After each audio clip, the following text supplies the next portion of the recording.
pues vamos a empezar con este caso. Ya saben que pueden ir contestando en el chat si gustan.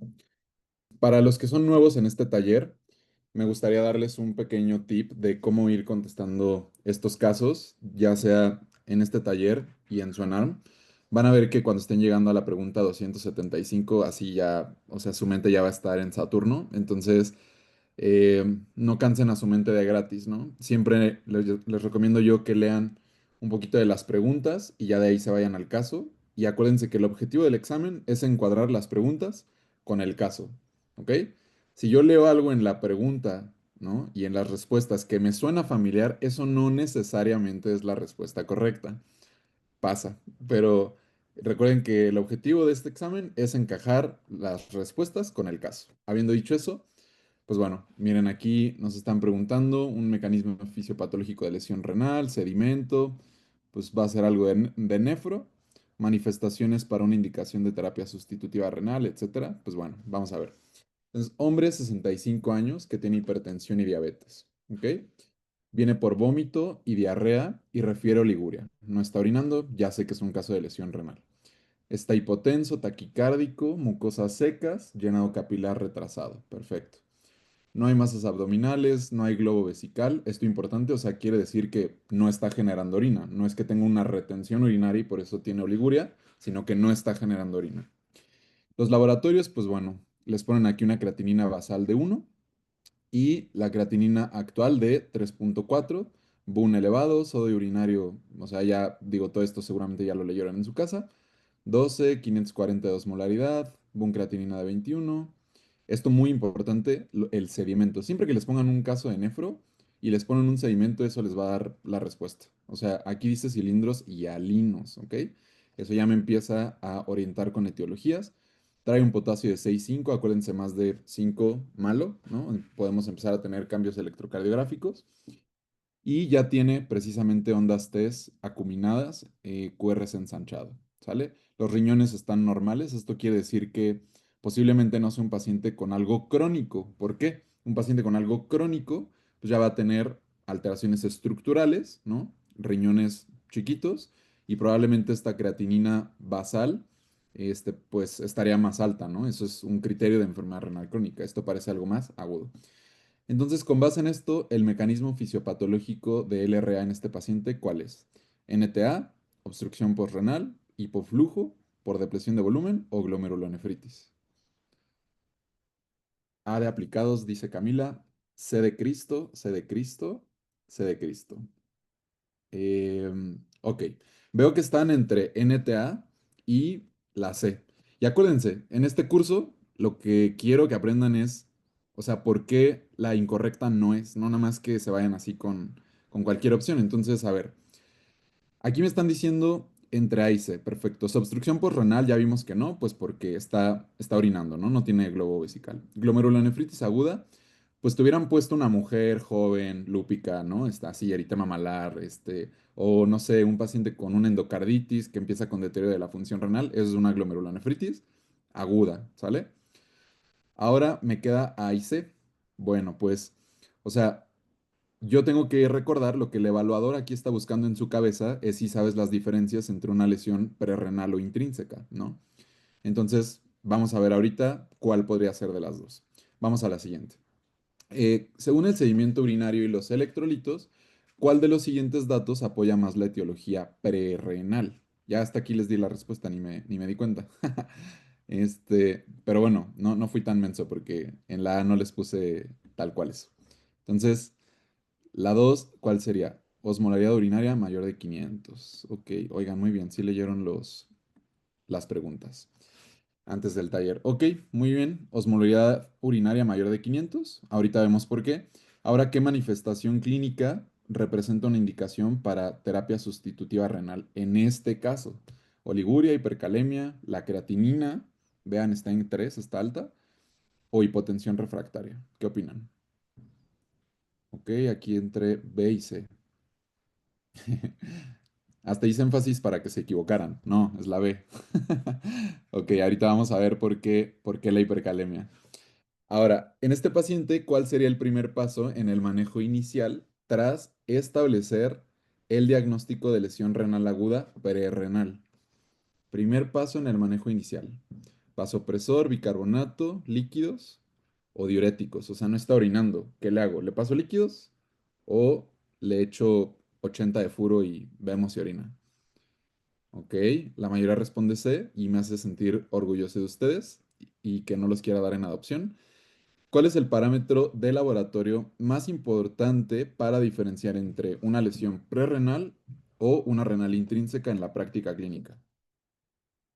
¿La osmolaridad, el FENA, el pH o la urea? Están perrísimos, amigos. Vienen con todos. Ese examen lo van a pasar así con 10. Muy bien, ahí les va. Entonces vamos a empezar a ver la retroalimentación. Como les decía, aquí lo que el evaluador está buscando es que ustedes sepan las diferencias entre una lesión renal prerrenal o algo intrínseco, ¿ok? Recuerden que podemos tener diferentes etiologías. Ahorita en la siguiente diapositiva les voy a poner un repaso, pero, o sea, adelantando es prerrenal, ¿no? Antes del riñón algo se dañó, algo intrínseco, por ejemplo, una glomerulonefritis es algo intrínseco, ¿no? O una necrosis tubular aguda ya es algo intrínseco porque ya hay un daño a una estructura propiamente del riñón, ¿ok? Y algo postrenal, o sea, no sé, por ejemplo, tener una obstrucción por un traumatismo de la vía urinaria, pues va a hacer que el paciente no pueda orinar, aumenta la presión del riñón y eso lo daña, ¿ok? Postrenal. Y como lo podemos diferenciar es que siempre les van a dar o electrolitos o un sedimento, ¿no? Entonces, para esto sirve el FENA, ¿no? La fracción excretada de sodio. Y el sedimento, lo que hay que buscar es qué cilindros les ponen. O sea, algo muy típico en ARM es que te digan, tienes cilindros granulosos o tienes cilindros hialinos. Aquí como te dicen que son hialinos, pues te sugiere más algo de qué tipo.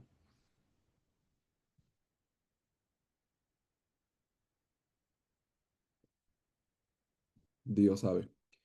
Prerrenal, eso, muy bien, Tania. Bien, Marce. Algo prerrenal. Si fuera algo intrínseco, serían cilindros de tipo granulosos, ¿ok? Muy bien. Entonces, aquí o sea, la siguiente pregunta era, según el sedimento y los electrolitos, ¿cuál de los siguientes datos, apoya más la etiología prerrenal? Entonces, vean, un sedimento con cilindros granulosos, pues ya vimos que eso no es prerrenal, eso es intrínseco, ¿verdad? El sodio urinario mayor a 40, eso quiere decir que el riñón se atontó y está tirando sodio a lo bruto, ¿no? Entonces es algo intrínseco. En algo prerrenal, el riñón reabsorbe sodio, entonces el sodio urinario, ¿cómo va a estar? Bajito, ¿sale? El FeNA más de 2, la fracción excretada de sodio mayor a 2, pues ahí quiere decir que el riñón está excretando sodio y está dañado intrínsecamente. Entonces, una osmolaridad concentrada en la orina mayor a 500 quiere decir que estoy reabsorbiendo agua y que por ende la orina va a estar muy concentrada, como cuando están de guardia y dejan de orinar toda la guardia, pues ¿cómo está la orina? Amarilla, amarilla, porque pues está concentrada, están haciendo lesión renal, ¿ok? Eso es real. En el GEA se hizo un estudio de internos que les medían la osmolaridad urinaria pre y post y veían que hacían lesión renal como en un 20% porque no toman agua. Entonces, para que se acuerden, ¿sale? Luego, ¿en qué manifestación clínica o paraclínica representa una indicación absoluta para terapia sustitutiva? Creo que aquí no hubo mucha duda. Es el IO, ¿no? La hipercalemia con cambios en el electro o que fuera refractaria sería una indicación. Entonces, vamos a hacernos bolas 5 minutos con cómo es una lesión prerrenal y algo intrínseco. Para esto, quiero que se acuerden de un concepto importante que creo que les puse en la siguiente diapositiva. Aquí. Ok. Acuérdense que el riñón, cuando tiene una lesión renal, prerrenal, lo que va a hacer es reabsorber mucho sodio. ¿Ok? El, la reabsorción de sodio ocurre en un 99% del sodio que pasa por el riñón y solo excretamos el 1%. ¿Ok? Es bien poquito lo que excretamos. Es la fracción excretada de sodio. Si tenemos una lesión prerrenal porque hay diarrea, porque hay vómito, porque es un paciente que el cirujano decidió dejar en ayuno 4 días antes de pasarlo a operar, pues van a ser una lesión renal prerrenal, ¿cierto? Y esto puede evolucionar eventualmente a una lesión intrínseca, en la cual ahí, pues el riñón se daña y la fracción excretada de sodio será mayor a 1, porque ya se dañó intrínsecamente el riñón, ¿ok? Aquí el sodio en orina, vean, una NTA, necrosis tubular aguda, es decir, cuando ya hay un daño intrínseco, el riñón va a empezar a tirar sodio, entonces va a ser más de 30. La relación Boone-creatinina en plasma, ahí cómo se lo pueden aprender. Si el riñón está sano, va a reabsorber urea, ¿ok? Es como un mecanismo compensatorio. Entonces, la relación Boone-creatinina va a estar elevada. Cuando está baja, menor a 10, quiere decir que el riñón se atontó y ya no siguió reabsorbiendo urea. Entonces va a estar menor a 10. Todo esto es bien importante que sí se lo sepan de memoria, ¿eh? O sea, los puntos de corte y entender por qué ocurre cada cual, ¿sale?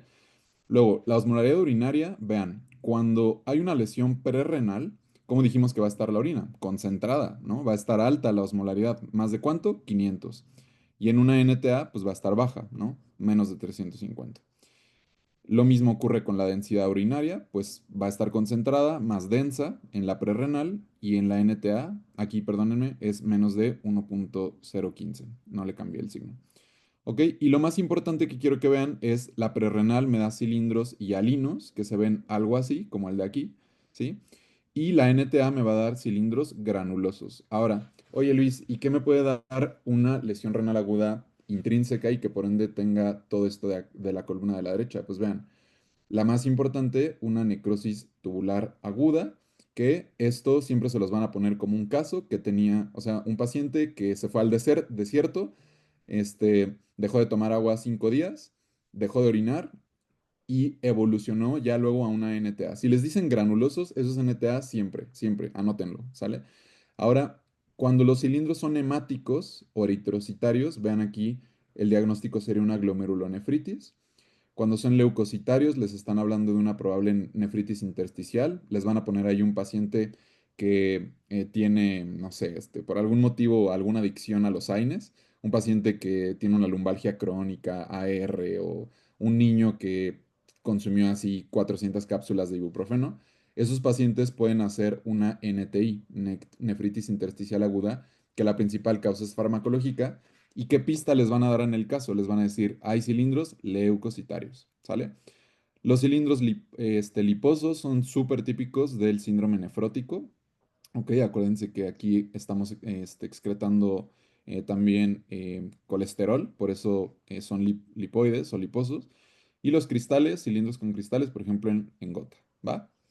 Ok, entonces la siguiente pregunta era, en este paciente, ¿cuál sería el primer paso en el manejo? Pues si yo sé que es una lesión prerrenal y lo que le falta es agua, por amor a Cristo, no le vayan a dar diuréticos, ¿ok?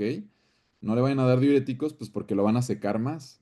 Vasopresores y bicarbonato. Fíjense que aquí vasopresores no hubiera sido tan incorrecta, pero el manejo inicial sería darle líquidos. ¿Por qué vasopresores no hubiera sido tan incorrecta? Pues era un paciente que está chocado y que tiene llenado capilar retrasado, ¿no?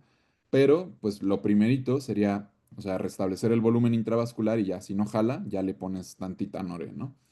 Ok, entonces siempre piensa en lesión prerrenal cuando hay datos de deshidratación, oliguria, FeNA menor a 1, sedimento inactivo. El sedimento inactivo se refiere a que no hay cilindros anormales, o sea, los cilindros son hialinos y hay que reponer como primer paso líquidos, ¿sale? ¿Y cuál es el principal parámetro para diferenciar? El FeNA. Y aquí quiero que le presten 2 minutos a la pantalla. Entonces, yo me acuerdo de la lesión renal, o sea, y del FeNA con esta mnemotecnia que me inventé de Gollum, ¿ok? Entonces, imagínense que Gollum tiene aquí al sodio, que es su anillo, el anillo de la comunidad, no lo quiere dejar ir, ¿no? O sea, el riñón es ese Gollum que no quiere dejar ir el sodio. Entonces, el FeNA, la fracción excretada de sodio, es muy baja porque el riñón, ¿qué hace? Reabsorbe todo el sodio, el 99%. Y solo excreta, ¿cuánto? El 1%. Si excreta más del 2%, se le cae el anillo a Gollum, ¿ok? Va a ser más del 2% y eso es una lesión intrínseca, ¿va? O renal, ¿sale? ¿Por qué? Porque pues ya Gollum está dañado y hay lesión, ¿sale? Entonces, Fena menor a 1, Gollum se cae el anillo, es una lesión prerrenal, Gollum está bien, ¿ok?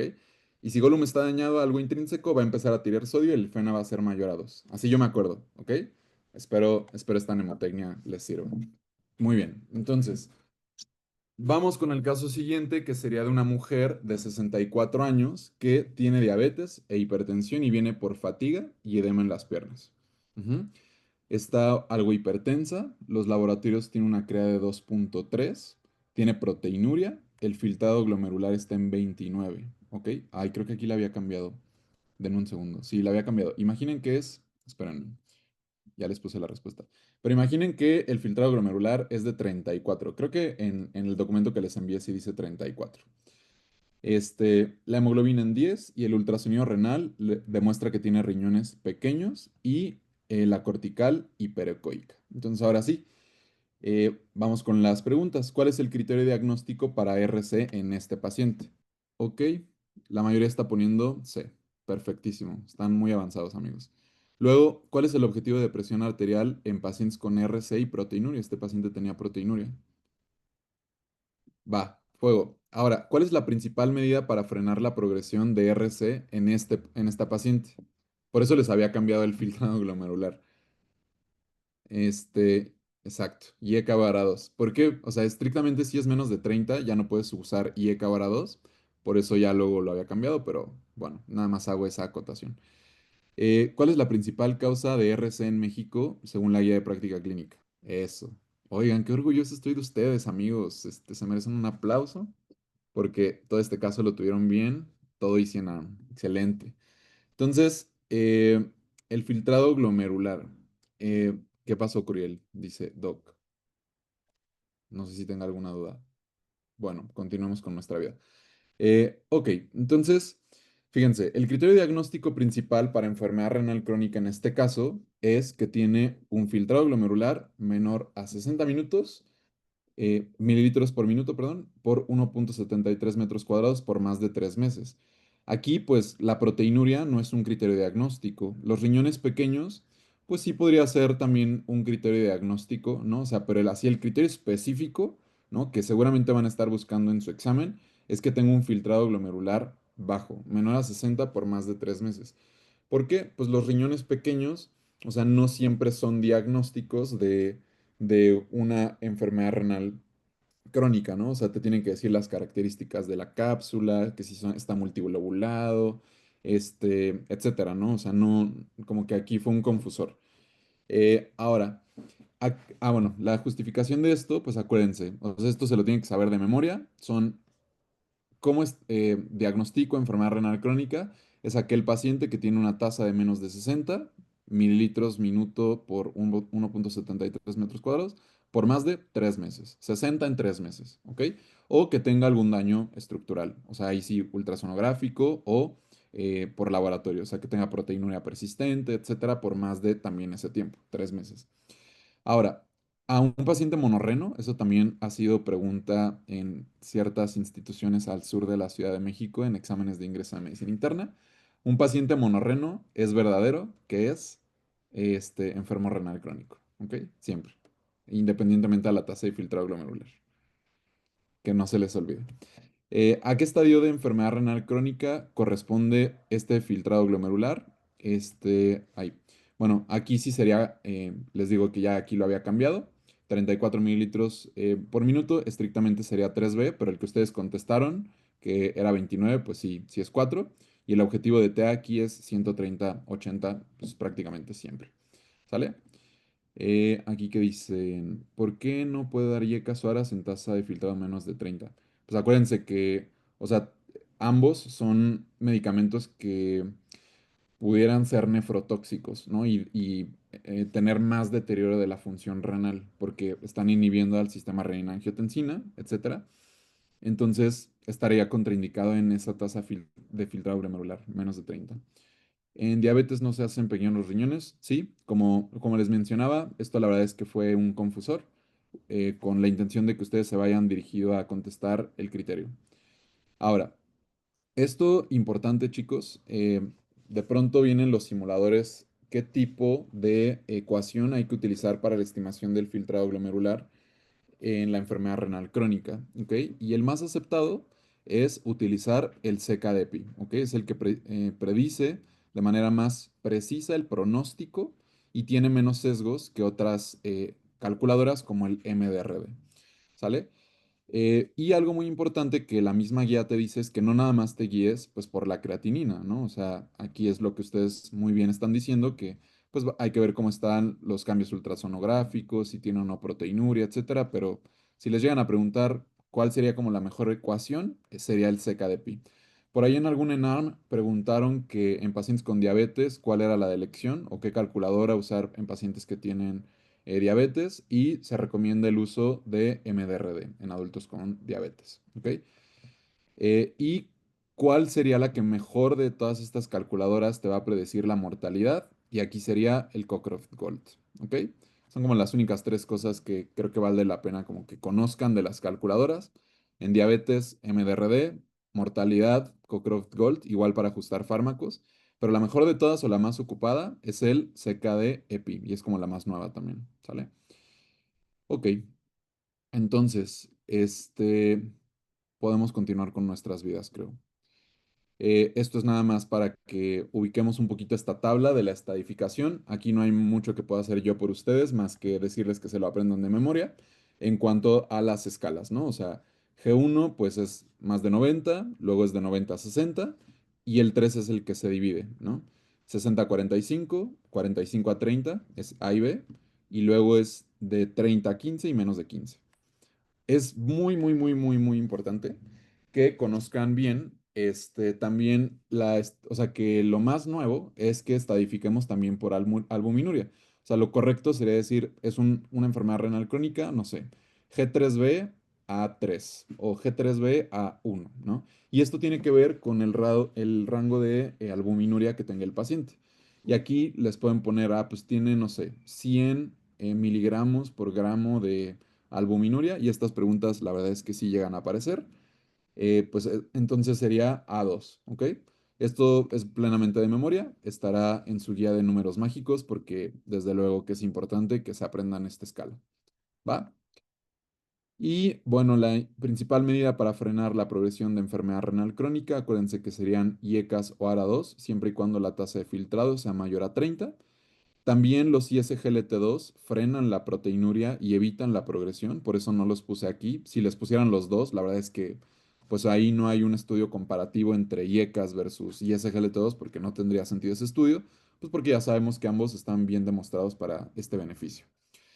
¿Y cuál sería la principal causa de RC en México? Pues bueno, aquí a ustedes que tienen trastorno obsesivo compulsivo les dejo el screenshot de la guía que dice diabetes, ¿ok? Muy bien, excelente. Denme un segundo.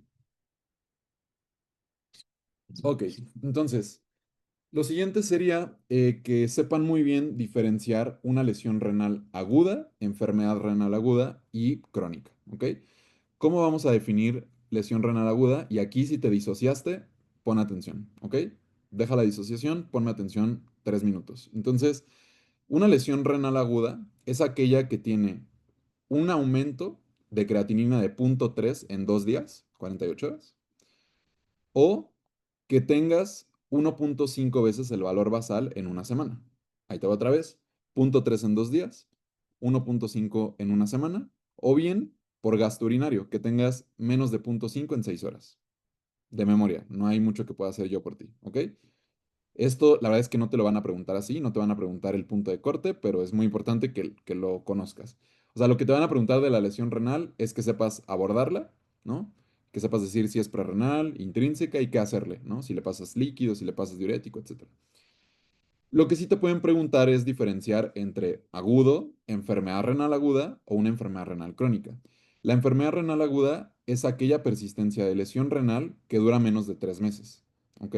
Sigue con deterioro de la función renal, no ha resuelto esto, pero todavía no cumple el criterio de 3 meses. ¿Sale? Ahora, enfermedad renal crónica es aquella que tiene, ya habíamos dicho, menos de 60 de filtrado en 3 meses, o que tenga cambios por ultra o daño ya tubular, ¿no? O sea, albuminuria, alteraciones estructurales por ultrasonido.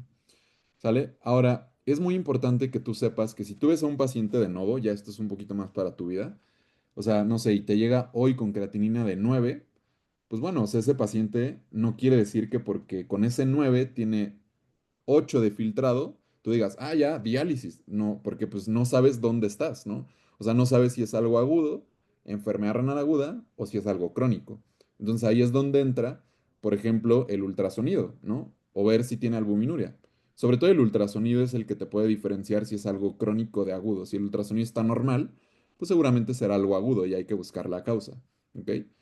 Es difícil, la verdad, establecer, o sea, a 3 meses antes, pues cuál era la tasa de filtrado de glomerular del paciente, ¿no? Pero, pues bueno, esto es solamente como para que sepas en tu mente las estadificaciones de la lesión renal, ¿va? Números mágicos, esto para, si tú eres nuevo en estos talleres, cada vez que veas esta varita mágica, quiere decir que tienes que poner atención y te tienes que aprender eso, porque es un número duro que te tienes que saber, ¿sale? Ok, entonces, ¿a quién vamos a tamizar según la guía para enfermedad renal crónica? Todos estos individuos, más de 60 años, hipertensión, diabetes, enfermedad cardiovascular o antecedente familiar. Lo obvio, ¿no? Viejitos, diabetes, hipertensión, cardiovasculares. ¿Con qué? Si te preguntan, oye, ¿con qué vas a tamizar la enfermedad renal crónica? No sé qué. Ah, pues le vas a pedir un ego y una creatinina. Listo. San se acabó. ¿Al menos cuánto tiempo? Una vez por año y puedes continuar con tu vida, ¿va? Entonces, de cada tema les intenté hacer como una recapitulación porque yo sé que ustedes se disocian frecuentemente y si te disociaste, nuevamente es momento de regresar aquí, ¿ok? Entonces, ¿qué tips te puedo dar de enfermedad renal crónica? Pues que sepas las causas, que la principal causa es diabetes tipo 2 y a quienes vas a hacer tamizaje, que son estos pacientes. ¿Cuáles van a ser las metas de presión? Si tiene proteinuria, 130-80, si no la tiene, 140-90. ¿Cómo vas a hacer diagnóstico? Tasa de filtrado 60 más de 3 meses o lo que dice aquí, ¿no? Ay, perdón, esto ya no lo corregí, pero es sedimento anormal, albuminuria persistente, ¿no? O que tenga cambios ultrasonográficos. Ahora, esto no lo incluí en las diapositivas previas, pero creo que es muy importante que lo conozcas, porque es común que te pongan casos de anemia, por ejemplo, en los exámenes de admisión. Entonces, la principal causa de anemia en enfermedad renal crónica, ¿cuál será? Deficiencia de eritropoyetina. ¿Que dónde se produce? Pues en el riñón, células yuxtaglomerulares del riñón, ¿no? Entonces, lo primero será corregir con hierro, ¿sale? Y ya a pesar de que la deficiencia sea por eritropoyetina, en estos pacientes lo primero siempre es corregir con hierro y luego pensar en eritropoyetina, ¿sale? Este, ahora, es común que te lleguen a preguntar, por ejemplo, cuántas proteínas en la dieta le incluyes a un paciente enfermo renal crónico. Depende si tiene o no diálisis. Si está ya en diálisis, perdón, sí, si está sin diálisis son 0,8 y si ya está con diálisis es de 1,2 a 1,3. Esto es importante, sí, sí apréndetelo, ¿ok? Proteínas en la dieta de un renal crónico, sin diálisis 0,8, con diálisis 1,2 a 1,3. ¿Cuáles van a ser los medicamentos que frenan la proteinuria? Te los dejo aquí. Y a quienes vayas a llevar a terapia sustitutiva renal. Estrictamente es todo lo que aparece en rojito en el cuadro de la estadificación. Ya tienes que empezar a pensar que esos pacientes los tienes que ir refiriendo al menos a un segundo nivel. ¿Va? Aquí está justamente. ¿Referencia a quién? Pues a estos que están aquí. Vean. Tasa de filtrado en 30, proteinuria, hematuria, rápida progresión. Ok. Yo sé que fue mucho. Este es un tema que nos podríamos tardar 6 horas y no acabar, pero te intenté dejar así los puntos clave de enfermedad renal crónica. ¿Sale? Ok. Entonces, vamos con el siguiente caso. ¿Sale? Respira. Todo está bien. Espero que te haya quedado claro hasta ahora el tema de lesión renal y enfermedad renal crónica. ¿Qué te tienes que saber? Puntos de corte, manejo, las escalas y diferenciar entre cada uno. ¿Sale? Principales causas y ya. Y cuándo enviar a segundo nivel y a diálisis. Sí. Ok. Entonces, ahora vamos con un hombre, 67 años. Este vato tiene antecedente de hipertensión mal controlada y una cirugía de cadera hace 2 años. 2 años. Acude a urgencias porque tiene una hemiplegia.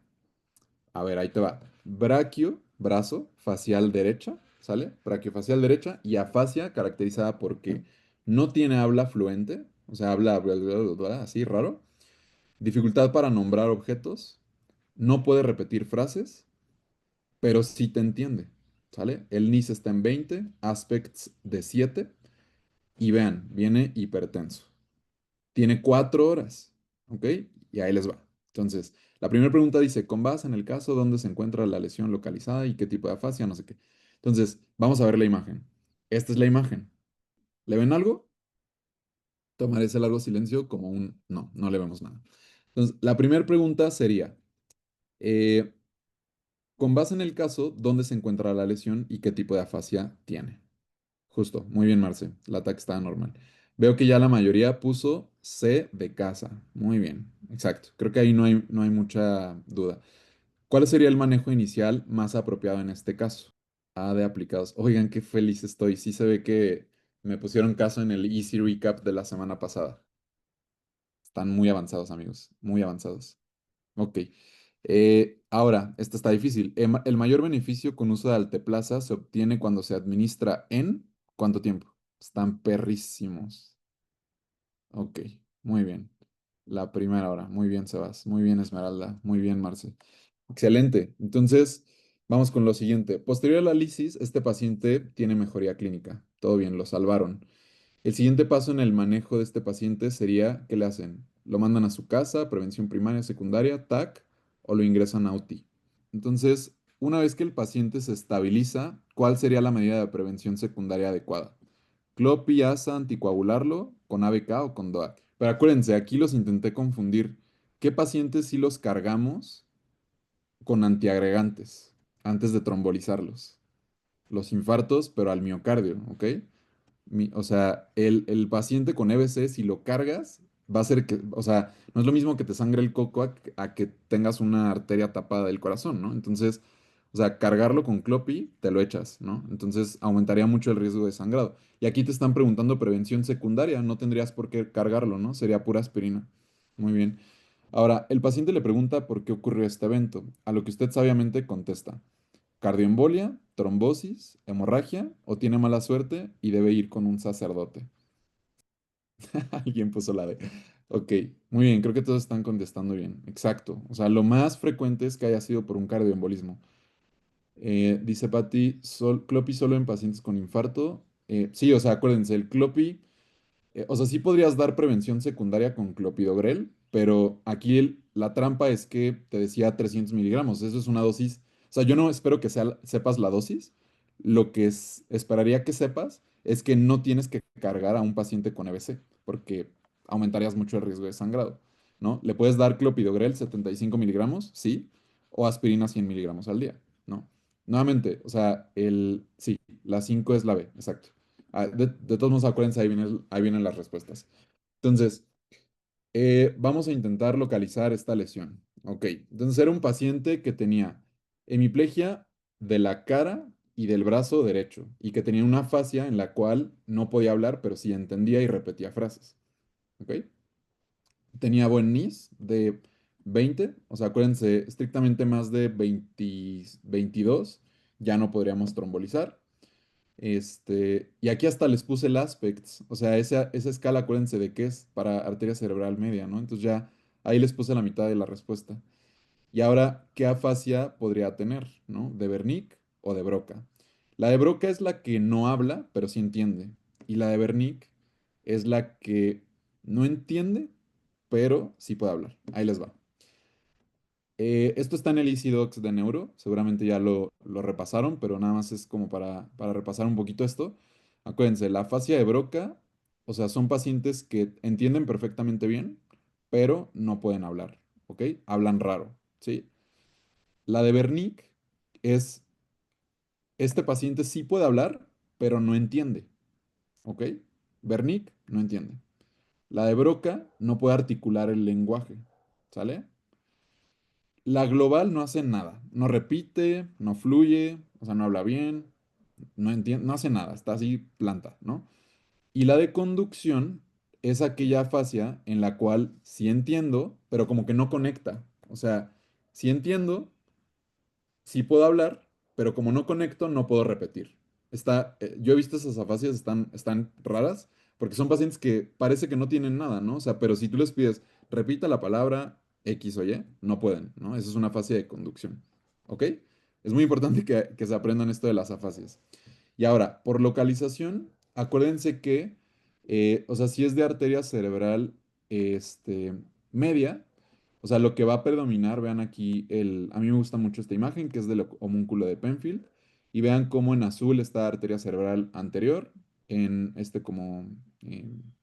como color crema está la media, y en verde posterior, ¿sale? Entonces, si se afecta la arteria cerebral anterior, lo que va a predominar es alteraciones motoras y sensitivas ¿de qué? De genitales y por eso estos pacientes pueden tener incontinencia, por ejemplo, y además tienen alteración de piernas, ¿ok? Entonces, arteria cerebral anterior es piernas y vean, por eso arteria cerebral media es cara y brazo, ¿sale? Se los puse igual acá como a modo de tabla. Cerebral media más extremidades superiores y cara, cerebral anterior más piernas, posterior van a tener hemianopsias, ¿ok? Y los del tronco encefálico van a tener síndromes cruzados, por ejemplo, que se paraliza la cara del lado izquierdo y el brazo derecho, y así, ¿ok? Hay un buen de tronco encefálico que no nos vamos a meter en eso, ¿ok? Esto es nada más un repaso. Tiene bronca para hablar, me gusta, exacto. Tiene bronca para hablar, ¿va? Va. Entonces, el manejo más apropiado con este paciente, aquí, o sea, acuérdense que el de elección en EBC prácticamente, o sea, puede ser nicardipino, por ejemplo, o labetalol. Aquí les había puesto nifedipino IB, que el nifedipino IB pues no existe, entonces, o sea, es incorrecta. Eh, Acuérdense que a un EBC no hay que precargarlo jamás. ¿Y por qué no podemos trombolizarlo? Esto sí me interesa que lo sepan. Acuérdense que era un paciente que venía hipertenso, ¿cierto? O sea, que traía más de el punto de corte permitido para la lisis, que es 185, 105. Entonces, este paciente pues no lo podemos trombolizar. Y el mayor beneficio del alteplase, o sea, es cuando se administra en los primeros 60 minutos. Entonces, nada más les dejo aquí algunos easy tips y números mágicos de qué medicamentos podemos ocupar, o sea, beta bloqueadores o de calcio, este, de hidropiridínicos y en pacientes candidatos a lisis, acuérdense, la TA inmediata la tenemos que bajar a 185, 110 y en las siguientes 24 horas mantenerla en este corte 180, 105. Y si no es candidato a lisis porque sangró, o sea, particularmente porque sangró o ya es un infarto muy tardío, pues no le bajen tanto la TA. O sea, yo me acuerdo mucho una vez cuando era R2 de medicina interna que estaba rotando en urgencias y nos llegó un paciente pues a la sala, ¿no? Que no era candidato a la trombolisis, ¿no? Ya había pasado mucho tiempo. Entonces llegó con una crisis hipertensiva, o sea, llegó con 200, no sé, por ejemplo, 230, ¿no? De sistólica y me acuerdo que el R1 de urgencias, muy orgullosamente, me dice, oye, ya está en 120/80 el paciente, así a las 2 horas, ¿no? Y yo, ¿qué? O sea, esto acuérdense que es muy importante que no le podemos bajar tan rápido a un paciente que con un EBC no candidato a lisis, la presión, porque vamos a bajar la presión de perfusión cerebral, ¿ok? Ese es el motivo. Entonces, no bajar la presión a menos de que esté de plano muy alta, 220, 120. Este también es un número mágico. ¿Y cuánto la vamos a bajar? 15 a 25%. Y acuérdense de la hora dorada, que son 60 minutos para el trombolítico. ¿Sale? Muy bien. Entonces, esto también creo que es muy importante como que lo manejen bien, que es aprenderse indicaciones y contraindicaciones de la trombolisis. O sea, que sobre todo se aprendan como los números importantes, ¿no? O sea, las obvias que son neoplasia intracraneal, sangrado, intracraneal, trauma craneal, todo eso pues es un poco obvio. Pero vean, o sea, hay algunos que son números muy puntuales. La presión 185-110, plaquetas menos de 100,000, INR de 7, OTP más de 15. Y la glucosa, pregunta de siempre, amigos, pregunta de siempre, menos de 50, ¿ok? Si tiene menos de 50, corríjanla y ya lo trombolizan, ¿ok? Este, y bueno, eso es básicamente como lo más importante. Ahora, hay algunos pacientes que ya pasando las 3 horas, que estrictamente las 3 horas es cuando mejor les va a estos pacientes, de en o sea, qué candidatos podemos tener todavía como una ventana un poco más extendida, ¿sale? Entre 3 y 4,5 horas. Y la guía te dice que es pacientes menores de 80 años, el NIS no tan jodido, 25, no anticoagulantes, no combinación de diabetes e insuficiencia cardíaca previa, ¿y qué más? y a un aspect de, o sea, aquí en realidad la indicación es que tengo un aspect de más de 7. Acuérdense, el aspect menos de 7 es malo. Entonces, por eso dice sin evidencia de aspects menos de 7. O sea, estrictamente tendría que ser más de 7. ¿Sale? ¿Y en qué pacientes vamos a extenderlos todavía hasta las 9 horas? A esos pacientes les van a pedir una resonancia y debe de haber como una discordancia entre algunas secuencias de la reso, que es la difusión y el flare. Ahorita les voy a decir específicamente a qué se refiere eso. Y básicamente igual que no tenga, o sea, como un NIS tan alto y un buen aspecto, ¿sale?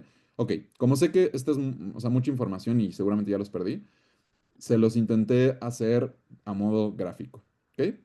Entonces, Luis, ya por favor, ya no quiero saber nada, solamente dime a quién trombolizo. Ahí te va.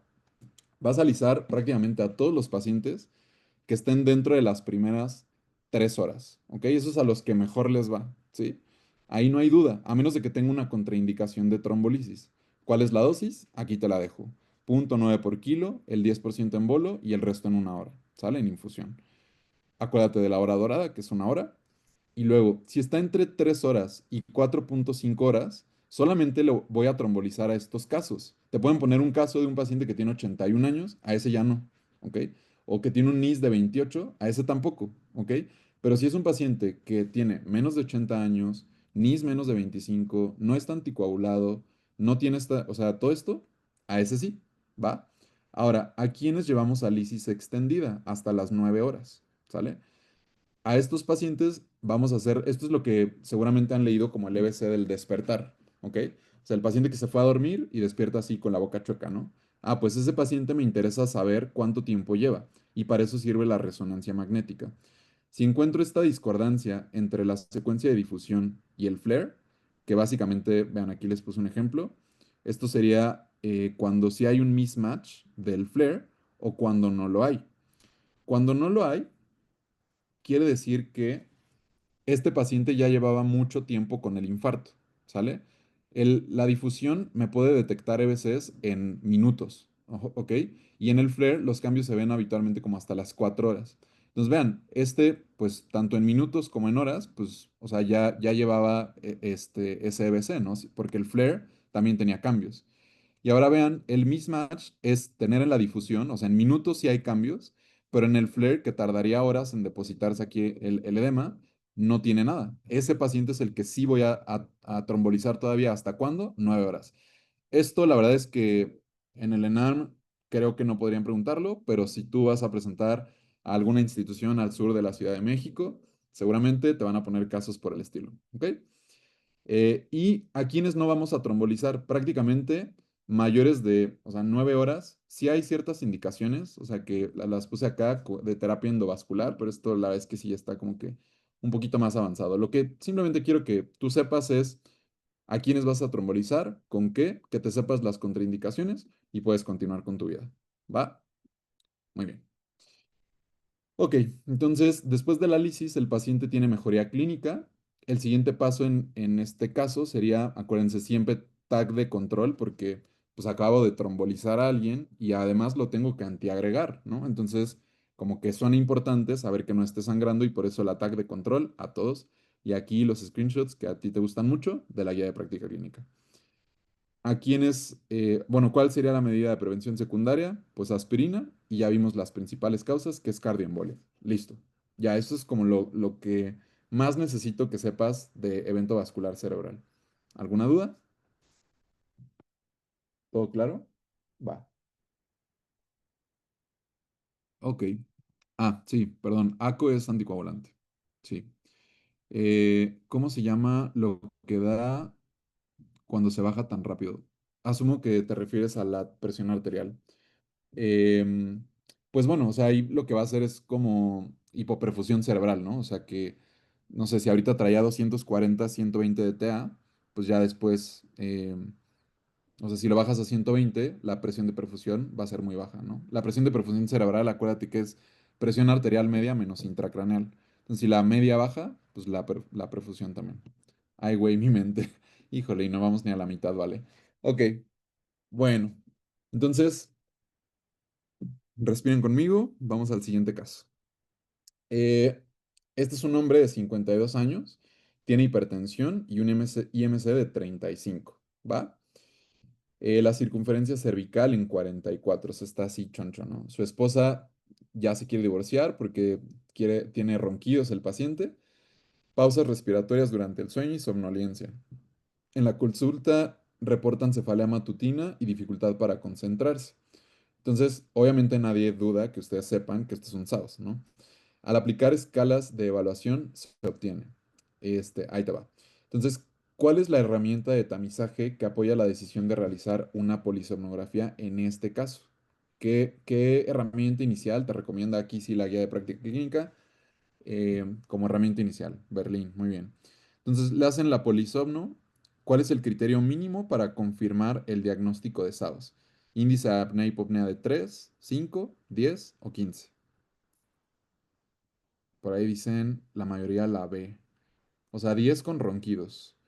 Digo, dicen la mayoría la C, 10 con ronquidos. Ok. Sí, la mayoría la B, que dicen 5 con síntomas. Ok, va. Muy bien. Ahorita vemos. ¿Cuál es el principal factor de riesgo modificable para desarrollar SAOS? Este está bien fácil de primaria. Sí, me pasé. Este estaba muy fácil. Ok, B. Y luego, ¿a partir de qué circunferencia cervical es sugestivo de SAOS según la GPC? Esta sí está un poquito difícil, pero ha venido en enanos previos. Pero preguntaron muchísimos SAOS el enano pasado. No sé si alguien lo hizo, pero preguntaron muchos SAOS. Andrea Bonilla. Aquí, fíjense que esto de hombres, mujeres, ahorita lo vamos a discutir, pero sí hay una respuesta más correcta en este inciso. Ok, entonces la herramienta de estamizaje que sugiere la guía de práctica clínica en todo paciente con sospecha de SAOS o que tenga al menos factores de riesgo son dos cosas. Una circunferencia de cuello ajustada, ¿ok? Que ahí sí no depende del género, o un cuestionario de Berlín, o sea, el que tú quieras, ¿no? Entonces, aquí si ya tiene riesgo alto en el Berlín o la circunferencia de cuello también es riesgo medio alto, te dice, hazle un estudio simplificado de sueño. De hecho, o sea, esto te dice como, hazle esto incluso antes de una polisomnografía, ¿ok? Vean, factores de riesgo que alteren un estudio simplificado de sueño. Si sí tiene, hazle la polisomno. Si no tiene factores de riesgo que alteren un estudio simplificado, o sea, que le va a ir bien con algo sencillo y que pueda hacer en su casa, pues hácelo en su casa, ¿no? ¿Qué cosas pueden alterar un estudio de sueño? Que tenga enfermedad pulmonar grave, falla cardíaca, pues porque no va a tolerar bien el decúbito, enfermedad neuromuscular, porque pues no va a saber bien cuándo está haciendo las apneas, ¿no? O sospecha de otros trastornos del sueño. O sea, falla cardíaca y EPOC, o sea, algo grave, ¿no? Este, ahora, con el Berlín, ¿qué es importante? Que te sepas el punto de corte. O sea, más de dos ya sería alto riesgo y sería indicativo de hacerle un estudio de sueño, ¿ok? Y hay otras escalas, Epworth, Stop Bank, bla, bla, bla. Y fíjate, el Epworth lo que valora es somnolencia. El Stop Bank en realidad no está incluida en la guía de práctica clínica, pero pues nada más para que la conozcas, más de 5 puntos es alto riesgo. Como bien decían ustedes, la circunferencia de cuello, o sea, dependiendo si son hombres o mujeres, puede ser sugestiva de SAOS. Pero en la guía de práctica clínica, que al final, ya que te estás CBCeando, les encanta poner imágenes de donde sacan preguntas. Entonces, vean, la probabilidad de SAOS con la circunferencia ajustada de cuello es más de 48, ¿ok? 48. ¿Por qué? De 43 a 48 es moderado. Entonces, estrictamente, o sea, en moderado y alta probabilidad sería o sea, indicativo de hacer un estudio de sueño. Ahora, eh, vamos a regresar a esta primera pregunta. La polisomno, o sea, ¿cuándo es indicativo de SAOS? Que tengan un índice de apnea-hipopnea de más de 5 por hora si tiene síntomas. Y si no tiene síntomas, por ahí también encontré que puede ser 15, ¿ok? Entonces, con síntomas, 5, sin síntomas, 15, ¿va? El principal factor de riesgo, creo que ahí no necesito screenshot, todos sabemos que es la obesidad. Y aquí te estaban preguntando, se considera altamente, no moderadamente sugestivo. Entonces, altamente sugestivo, según la guía, serían 48 centímetros. La verdad es que estas sí son preguntas un poco manchadas. ¿Síntomas cuánto? Fíjate, Pati, ahí te va. ¿Qué hago? Entonces, resumen. Eh, las herramientas pretest, acuérdense, el Berlín más de 2 alto riesgo. Si tiene circunferencia de cuello de más de 48 es alto riesgo, con el score modificado, o sea, bueno, ¿cómo se llama esta cosa?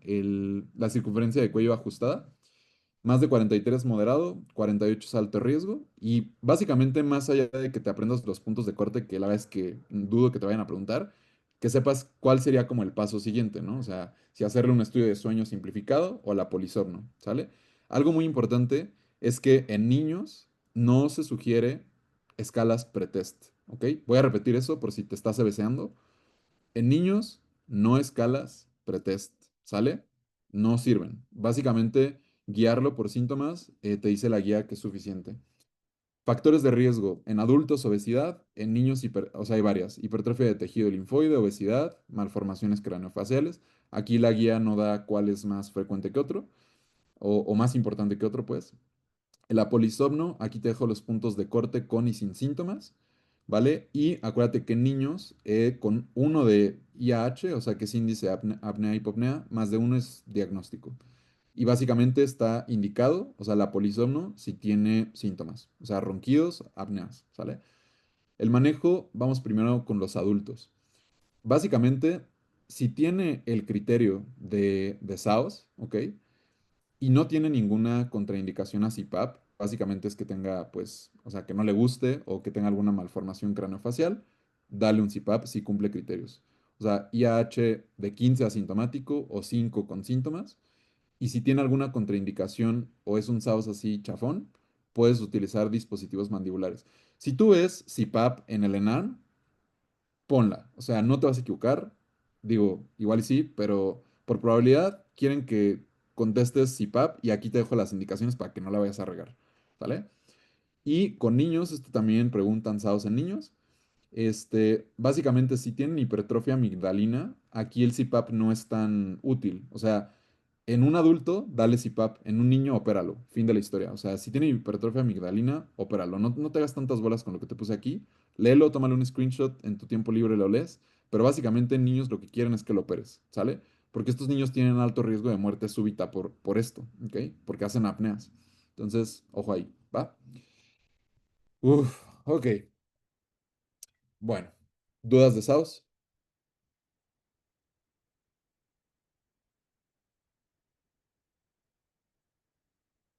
No, Creo que no. Muy bien. Bueno, continuemos.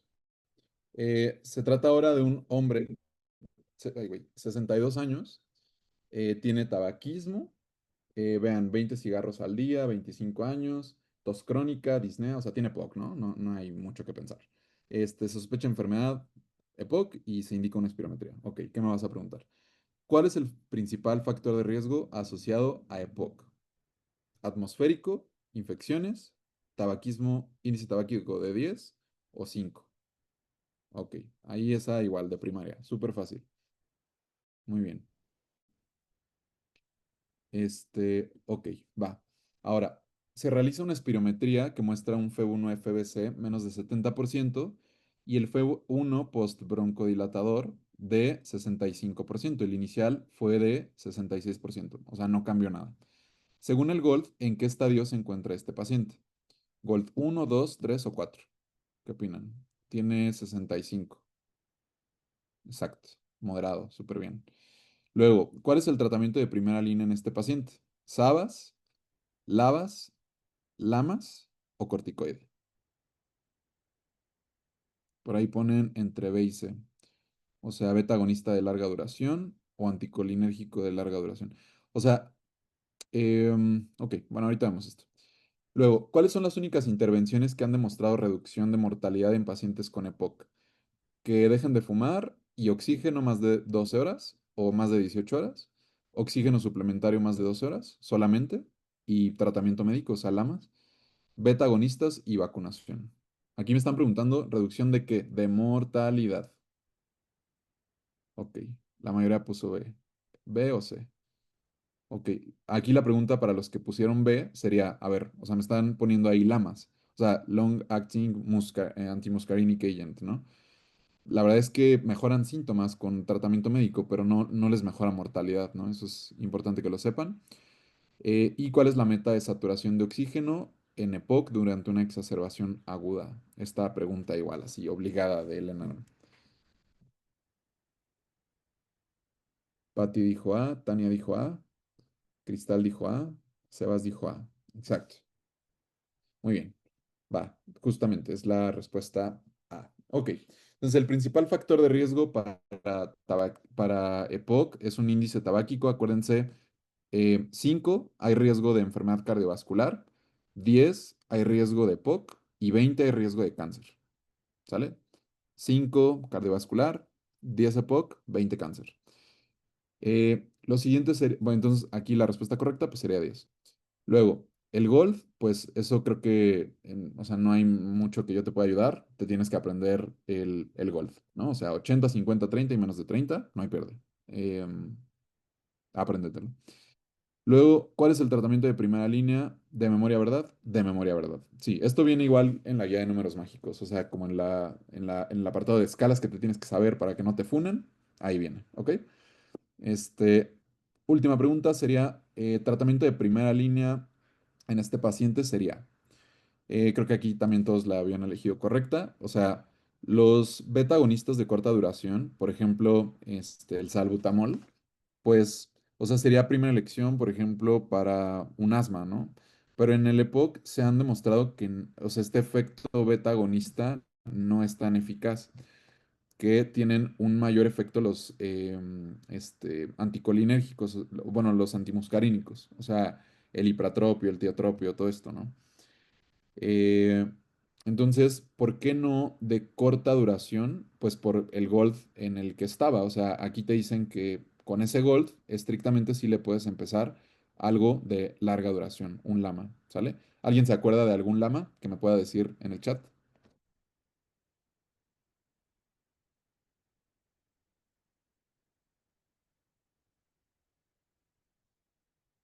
Tiotropio, exacto. Yo como me acuerdo es, tiotropio suena como a tío, ¿no? Y el hipatropio, pues, o sea, ahí va la diferencia. O sea, el tiotropio, pues los tíos se tardan, para todos se tardan mucho los tíos, ¿no? Que, oye tío, tómame una foto, se tarda media hora en tomarte la foto, ¿no? Entonces, o sea, para que te acuerdes cuál es cuál, este, el tiotropio es de larga acción, ¿sale? Luego los corticoides inhalados, pues, o sea, sí están indicados, pero solamente ya si es un Gold avanzado, ajá, o sea, en Gold 4, ¿va? Aquí, desde luego, recomendación de tu amigo, Luis Ibarra, te voy a dejar, eh, o sea, conforme al Gold, pues, ¿qué le puedes ir haciendo? Por ejemplo, paciente en Gold D es usar lamas, o sea, antimuscarínico de larga acción, o beta, o sea, o un beta agonista de larga acción, ajá, y que aquí ya puedes ocupar corticoides, ¿va? Indicaciones para algunas otras cosas se las dejo aquí abajo, o sea, por ejemplo, el Refrumilast, que es un inhibidor de fosfodiesterasa. Pero bueno, o sea, con que te sepas qué le vas a dar a cada gold es más que suficiente. ¿Sale? Muy bien. Ok, ahora, ¿cuáles serían las únicas intervenciones que han demostrado reducir mortalidad? La verdad, esto, por más que lo intenté buscar en la guía, no viene tal cual, solo lo encontré en un libro, o sea, en el Harrison, que ahí sí viene, y bueno, en estudios, o sea, sí se ha demostrado que usar oxígeno 18 horas es como el número mágico para reducir mortalidad en pacientes con EPOC. Básicamente en pacientes que tengan una PaO2 de menos de 50 o ya estén desaturando, ¿sale? Y la meta de saturación aquí es de 88 a 92% y esto sí viene así tal cual en, en la guía, ¿ok? Puedes regresar a la tablita Gold. Por supuesto que sí, Ramón. Aquí te la dejo. Tómale una foto. Muy bien. Acuérdense que igual les voy a pasar esto, ¿eh? Saturación de 88 a 92 en un EPOC. Acuérdense que los pacientes con EPOC no respiran tanto por la hipoxemia, sino por la hipercapnia. O sea, perdón, no respiran tanto por la hipercapnia, sino por la hipoxemia. Si tú les quitas ese estímulo, ¿no? De esa hipoxemia que para ellos ya es algo plenamente crónico, pues porque todo el tiempo están con hipercapnia. Estos pacientes manejan CO2 así en 50, 60, súper altos, ¿no? Ya están tolerando eso. Entonces, su centro neumotáxico en el cerebro dice, ok, estoy acostumbrado a tener CO2 muy altos, pero cuando baje la saturación de oxígeno, ahí es cuando empiezo a respirar más rápido. Si tú a ese paciente le quitas ese estímulo de la hipoxemia muy rápido y lo tienes con saturación en 100, eso es algo a lo que se le llama drift hipoxémico, ¿ok? Y básicamente lo que hace es que el paciente empieza a tener disociaciones respiratorias porque o sea, digamos, él ya estaba acostumbrado a esa hipoxemia crónica, ¿no? Y a la hipercapnia. Entonces, por eso las metas de saturación en un paciente con EPOC son un poquito más bajas, de 88 a 92. Súper, súper importante esto por mi vida que sí se los van a preguntar. ¿Va? Entonces, una recapitulación, easy tips de EPOC.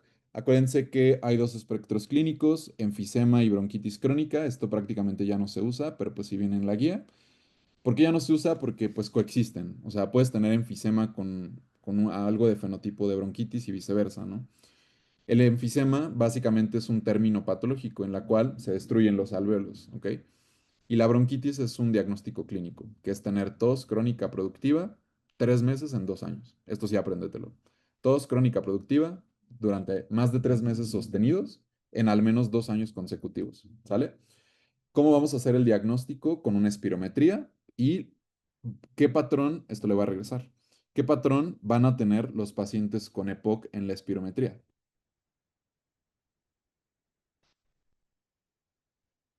Obstructivo, exacto. ¿Y qué otras cosas te pueden dar un patrón obstructivo? Muy bien, Sebas. Exacto, asma, ¿cierto? Entonces, acuérdense que el patrón obstructivo, si mejora con un broncodilatador, eso es asma. Si mejora más de 12% de F1 o 200 mililitros, y si no mejora, eso es EPOC. ¿Hay sobrelapamiento? Sí. ¿Te importa? No. ¿Ok? Porque eso es ya de neumologías. O sea, cosas avanzadas. Entonces, solamente tienes que saber qué patrón te va a dar y cuál mejora y con cuánto si es asma. No metí asma porque se iban a besear, entonces, luego lo repasamos si quieren. Ok, apréndete el Gold para estratificar y acuérdate que el Gold lo que ocupa es el FEB1, ¿ok? No la relación FEB1-FBC, que es obstructiva cuando es menor al 70%. ¿Va? Entonces, el manejo, acuérdate, el Gold es importante porque con eso es el manejo que le vas a dar. Y los corticoides solamente están indicados si tienes, por ejemplo, un Gold D con eosinófilos más de 300. Esto ha sido pregunta del ENARM, sí, ¿por qué? No sé, pero apréndetelo. Eosinófilos más de 300 es indicación de corticoide, ¿sale? ¿Y qué va a reducir mortalidad? Aquí te lo dejo. También las vacunas reducen mortalidad, abandonar el tabaco y el oxígeno 18 horas, ¿sale? Ahora, criterios de exacerbación, esto sí es muy importante y me interesa que te lo sepas, que es que tenga, son tres cosas y se tienen que cumplir las tres. Aumenta la tos, expectoración, y aumenta la disnea, ¿sale? Entonces es tos, disnea y aumenta la producción o cambia las características de la expectoración, ¿sale? Si antes era, no sé, hialina, ahora es amarillento, ¿ok? Principal causa de exacerbación, infecciones, neumonías, siempre, siempre de los siempre, ¿ok? Y obviamente no metí exacerbaciones porque esto es un tema muy largo. Ok, muy bien. Bueno, podemos continuar con nuestra vida. Vamos con el siguiente caso. Ok, vamos a tener este caso y si quieren nos damos 5 minutos de descanso, ¿sale? Para que yo sé que ya te cansaste de escucharme. Entonces, ponme atención y ya después nos vamos a un descanso.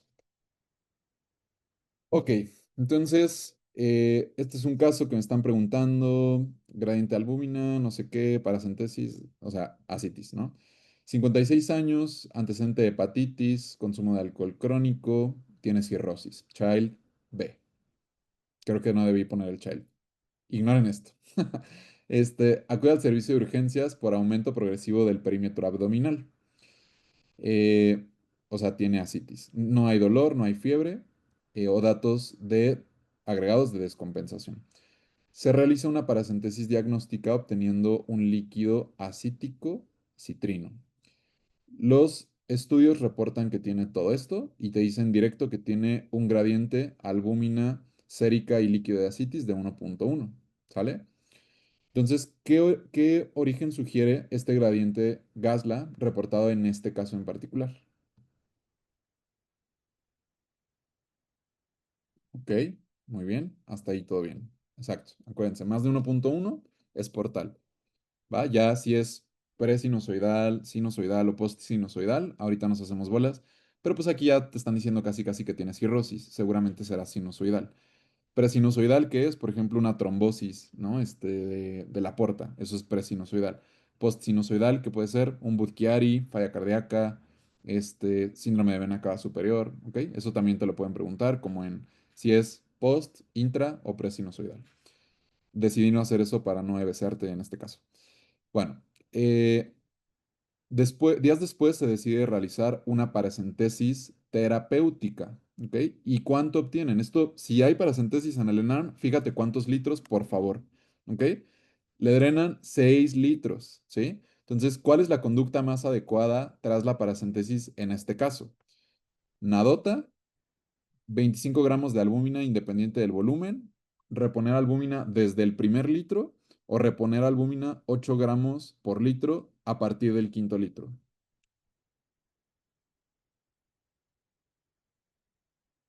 Detonadísimo. De detonados. La respuesta correcta es la C. Acuérdense que sí se tiene que reponer albúmina, pero es desde el primer litro. O sea, si tú le drenaste 6 litros, no le repones nada más, o sea, 8 gramos por litro, o sea, un litro, ¿no? O sea, del 5 al 6 pues hay un litro. No nada más es ese litro. Se repone desde el principio, o sea, del primero hasta el sexto litro. O sea, sería 6 por 8, 48 gramos de albúmina. ¿Ok? Esto es muy importante, porque justo se presta mucho a este tipo de preguntas, ¿va? Ahora, días posteriores, el paciente tiene dolor abdominal difuso y fiebre. Se realiza una nueva paracentesis en sospecha de peritonitis bacteriana.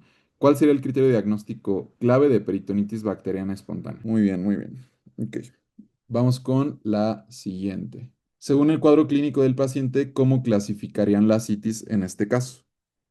Grado 3. Va, ahorita vamos a ver qué grado es. Perfecto, muy bien. Se revisa el expediente de este paciente y encuentran los siguientes datos. O sea, vean, tiene bilirrubina total elevada, albúmina sérica baja, menos de 4, el INR ya está un poco prolongado, más de 1, tiene ascitis y episodio único de encefalopatía grado 1. ¿Ok? La verdad, esto es muy raro que les vayan a poner a clasificar el Child Book porque no es una escala fácil, ¿ok? Pero bueno, aquí les voy a poner ahorita la respuesta. Era un paciente Child C.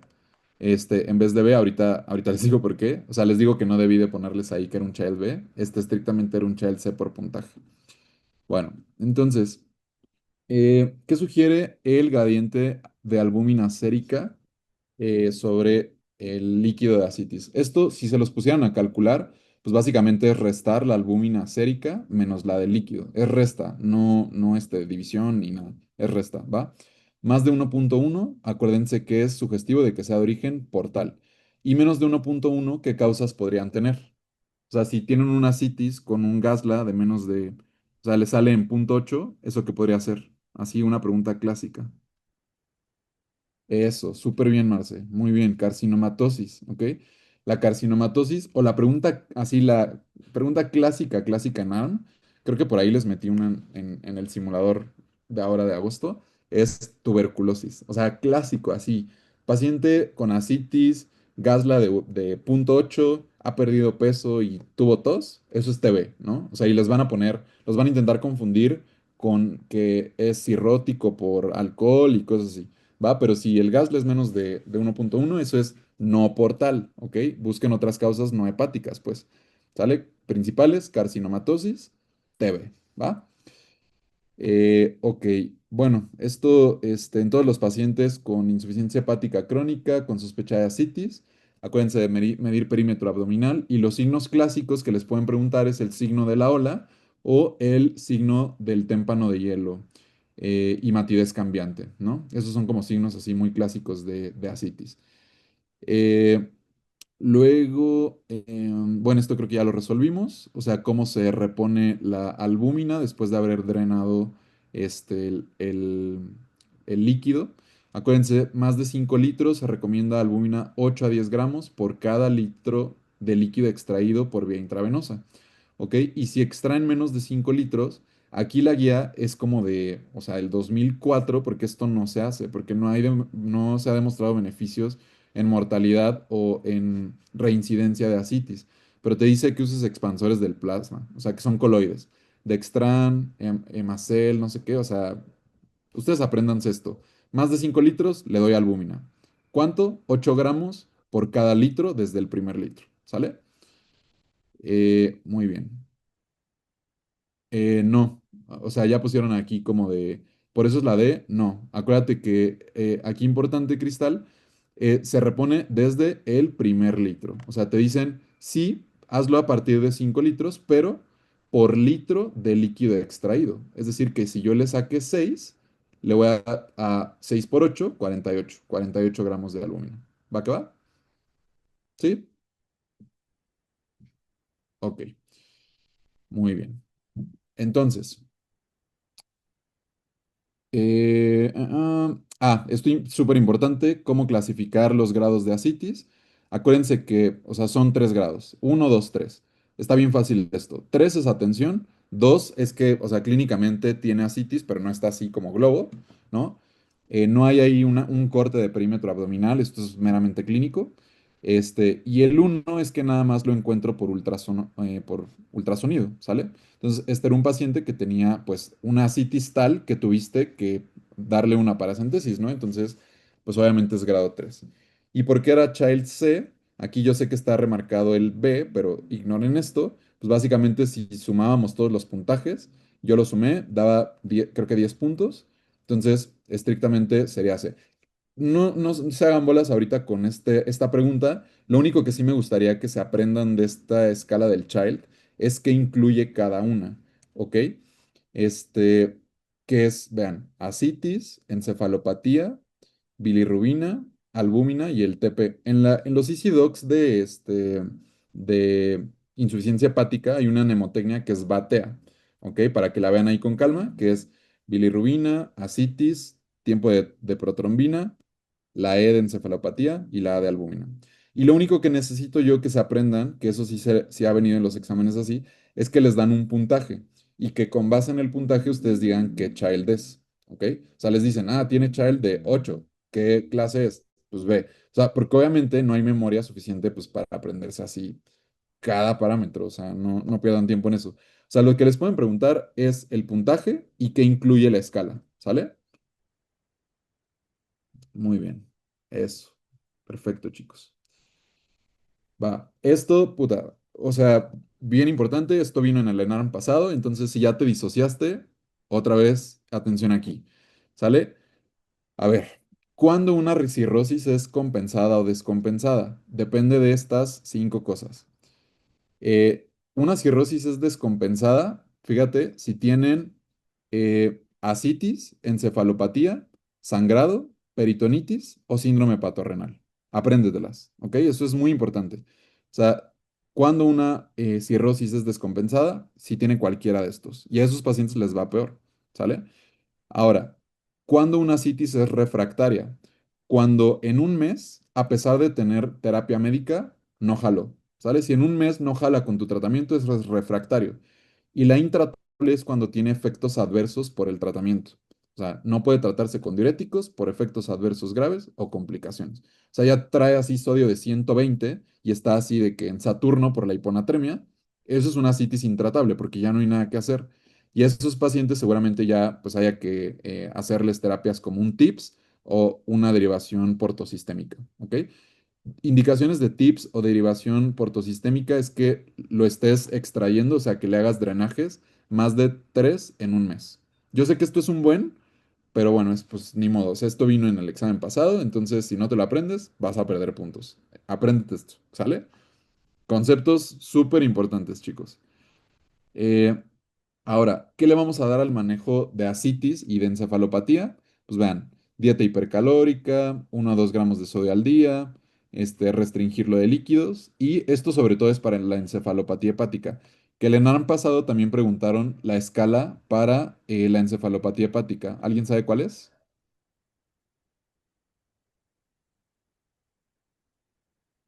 Exacto, West Heaven. Yo como me acuerdo, es el Heaven pues está en el cielo, ¿verdad? O sea, West Heaven, cabeza, encefalopatía, Heaven arriba, West Heaven, ¿sale? Y apréndanse esa escala también. A partir del grado 2 es que empieza a haber asterixis y 4 ya es prácticamente coma. Esas son como las cosas que llegan a preguntar, ¿sale? Y sobre todo para la encefalopatía son estos medicamentos, los disacáridos no absorbibles, lactosa, lactulosa, L-ornitina, ¿va? Uf, ok, muy bien. ¿Cómo lo preguntaron? Les pusieron un caso de un paciente con insuficiencia hepática que tenía asterixis y te decían qué grado de encefalopatía hepática tenía y era grado 2. Ujú. Miren, ya por ahí les dejó Cristal una super mnemotecnia. Mi jefe Kanye West Heaven. A las 0 atento, a las 1 despierto, 2 lento, 3 con sueño. Ah, miren, esta está buena. Apréndanse esta. Ya aquí les dieron un tip. Creo que aquí lo que le agregaría es que a partir del 2, o sea, lento y tembloroso, porque ya a partir del 2 hay asterixis. Gracias, Cristal. Gran easy tip. Muy bien. Como ya me estoy demenciando, me voy a tomar 5 minutos, ¿ok? Tú también hazlo y nos vemos aquí dentro de 5 minutos. Bye. AR controlada, bien controlada, en tratamiento con metotrexato semanal y AINES. Perfecto. Acude a consulta porque tiene disnea y no ha tenido sangrados. Se observa que tiene palidez, empliegue palmoplantar y taquicardia. Laboratorios con hemoglobina de 8,1, o sea, tiene anemia. El hematocrito en 26, pues está bajo. Volumen corpuscular bajo, o sea, lo normal es entre 80 y 100. Este, luego, hemoglobina corpuscular. Ay, aquí creo que les puse 89. Quise decir 79, pero asuman que está bajo, ¿ok? Hemoglobina corpuscular de 28, ¿sale? O sea, igual aquí está estrictamente como ahí en rangos limítrofes, ¿no? Recuento de reticulocitos 1%, ferritina de 19. Ah, creo que ya sé qué pasó con este caso. Saturación de transferrina 13, bla, bla, bla. Ok, a ver, les voy a dar nuevamente el caso, pongan atención porque se me olvidó cambiar creo que algunos detalles con este caso. Imaginen que este caso les dan una anemia en la que tiene un volumen corpuscular bajo, hemoglobina corpuscular media baja, o sea, es una anemia microcítica, volumen corpuscular bajo, hipocrómica, hemoglobina corpuscular baja, ¿sale? La ferritina baja, ¿ok? Los reticulocitos menor a 2%, o sea, el índice de reticulocitos menor a 2%, eso quiere decir que la anemia es arregenerativa, ¿ok? Y creo que esto sí ya está bien. Saturación de transferrina está baja, 13%. Y la capacidad de fijación de hierro está elevada. ¿Ok?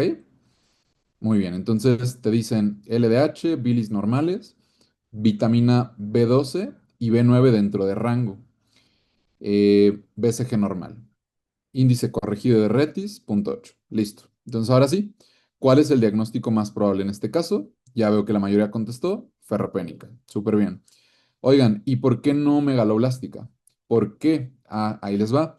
Aquí el volumen corpuscular medio, o sea, yo tengo que saber que la megaloblástica va a tener un volumen corpuscular medio alto. Son eritrocitos que se producen muy rápido y no maduran, ¿ok? Entonces, por eso es megaloblástica. Luego, la anemia hemolítica autoinmune habitualmente es una anemia que es regenerativa, lo primero, ¿no? Es regenerativa. Llega a ser normocítica, normocrómica, ¿sí? ¿Y cómo estarían? Por ejemplo, aquí, por aquí se los puse, la LDH y las bilirrubinas estarían altas. Porque, ¿qué vive dentro de los eritrocitos? La LDH, la AST y la bilirrubina indirecta. Cuando se sintetiza el grupo hemo, se convierte en biliverdina y luego en bilirrubina indirecta. Por eso un paciente con hemólisis, ¿cómo va a estar? Amarillo, ¿sale? Porque pues, la bilirrubina está alta. ¿Predominio de qué? ¿Directa o indirecta? Indirecta. La directa es cuando se te tapa el colédoco o porquerías así, ¿sale? Entonces, Hasta ahí vamos bien. Así es como empiezo yo a descartar y a saber que ustedes están pensando y no nada más dicen, ah, hierro bajo, chings. O sea, no, va. Ahora, eh, según la clasificación de la OMS, ¿qué grado de anemia presenta este paciente? Bueno, esta paciente. ¿Uno, 2, 3 o 4? Bien, esa pues no hay mucho que explicar, es un grado 2. ¿Cuál es el mecanismo subyacente de la anemia? Disminución en la producción de B9 en dos depósitos de hierro, mediado por la hepcidina, por la sobreproducción de ferritina, o hay una hemólisis por enfermedad inmune de base. Ok, pues si ya es ferropénica, pues, o sea, agua pasa por mi casa, ¿no? Luego, ¿cuál es el manejo médico inicial más adecuado en esta paciente? Hierro oral, intravenoso, tratar enfermedad de base o transfundirla. Hierro oral, súper bien. Eso dice la guía, ¿no?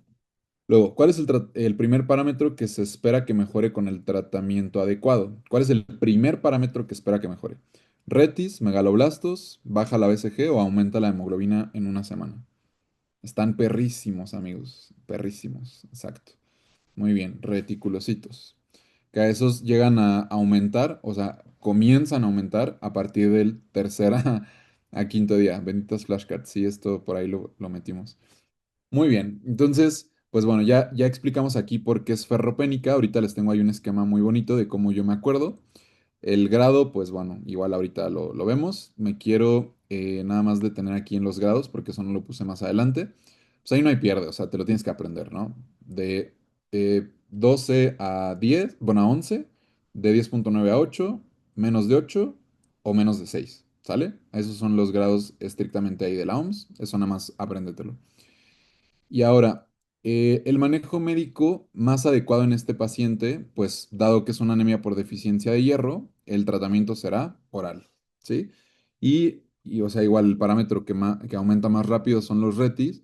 Y la hemoglobina, ¿en cuánto tiempo ustedes esperan ver? Esta es una pregunta del ENARM del año pasado. ¿En cuánto tiempo ustedes esperan ver que la hemoglobina, digamos, empieza a aumentar? Exacto, en un mes. O sea, ustedes en un mes tienen que pedirle una BH nueva a ese paciente para ver si mejoró, porque si no, quiere decir que tienen que buscar fuentes de sangrado, ver si se está tomando el medicamento o si la anemia es por otra cosa, ¿no? Va, entonces ahí les van los easy tips de anemias. La definición es menos de 13 en mujeres o 12 en hombres, ¿ok? O sea, ¿cómo vamos a definir si es hipocrómica, no, todo esto? Por la hemoglobina corpuscular, la concentración media de hemoglobina corpuscular, que va de 32 a 36. Y en cuanto al tamaño, o sea, si es normocítica, microcítica, macrocítica, que es lo más importante, es por el volumen corpuscular medio, que va desde 80 a 100, ¿sale? Esto, el único que sí les recomiendo que se aprendan es el volumen corpuscular medio, de 80 a 100, ¿sale? Ahora, es muy importante que ustedes sepan clasificar a las anemias por el índice de producción reticulocitaria, ¿sí?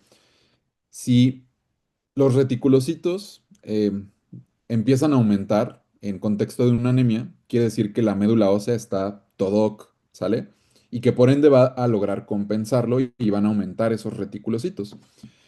Si la médula ósea está OK, el índice de reticulocitos corregido va a ser mayor a 2, lo cual quiere decir que el problema seguro es destrucción o pérdidas. O sea, ¿está sangrando o es una hemólisis, no? En una hemólisis, ¿cómo va a estar la DHL? Alta, bilirrubina igual, y la aptoglobina va a estar baja porque se une a la hemoglobina, ¿sale? Esto es súper importante, o sea, en un caso clínico de hemólisis, esto es lo que van a buscar que ustedes sepan, cómo va a estar este perfil, ¿va? Luego, esto es como lo fácil. Ahora, ¿qué le harían ustedes a un paciente con una anemia hemolítica? ¿Cuál sería la siguiente prueba que le tendrían que pedir? Exactamente. Un CUMS para ver si tiene anticuerpos que se están uniendo a los eritrocitos, ¿cierto? Eh, Ahora, si el CUMS, por ejemplo, fuera positivo, pues ya eso es anemia hemolítica autoinmune, ¿no? Y si fuera negativo, no descarta que sea hemolítica. Quiere decir que simplemente no es por anticuerpos, que es por otra cosa, ¿no? ¿Qué causas conocen ustedes de anemia hemolítica, no autoinmune? O sea, sí está haciendo hemólisis, pero el CUMS está negativo. Eso, bien. Síndrome urémico hemolítico, hemoglobina paroxística nocturna.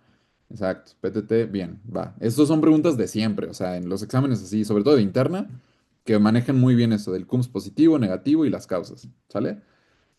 En el ENARM pasado preguntaron de esto, cuál era la deficiencia clásica de un paciente con un caso clínico de una púrpura trombótica trombocitopénica. ¿Saben cuál es ahí la mutación?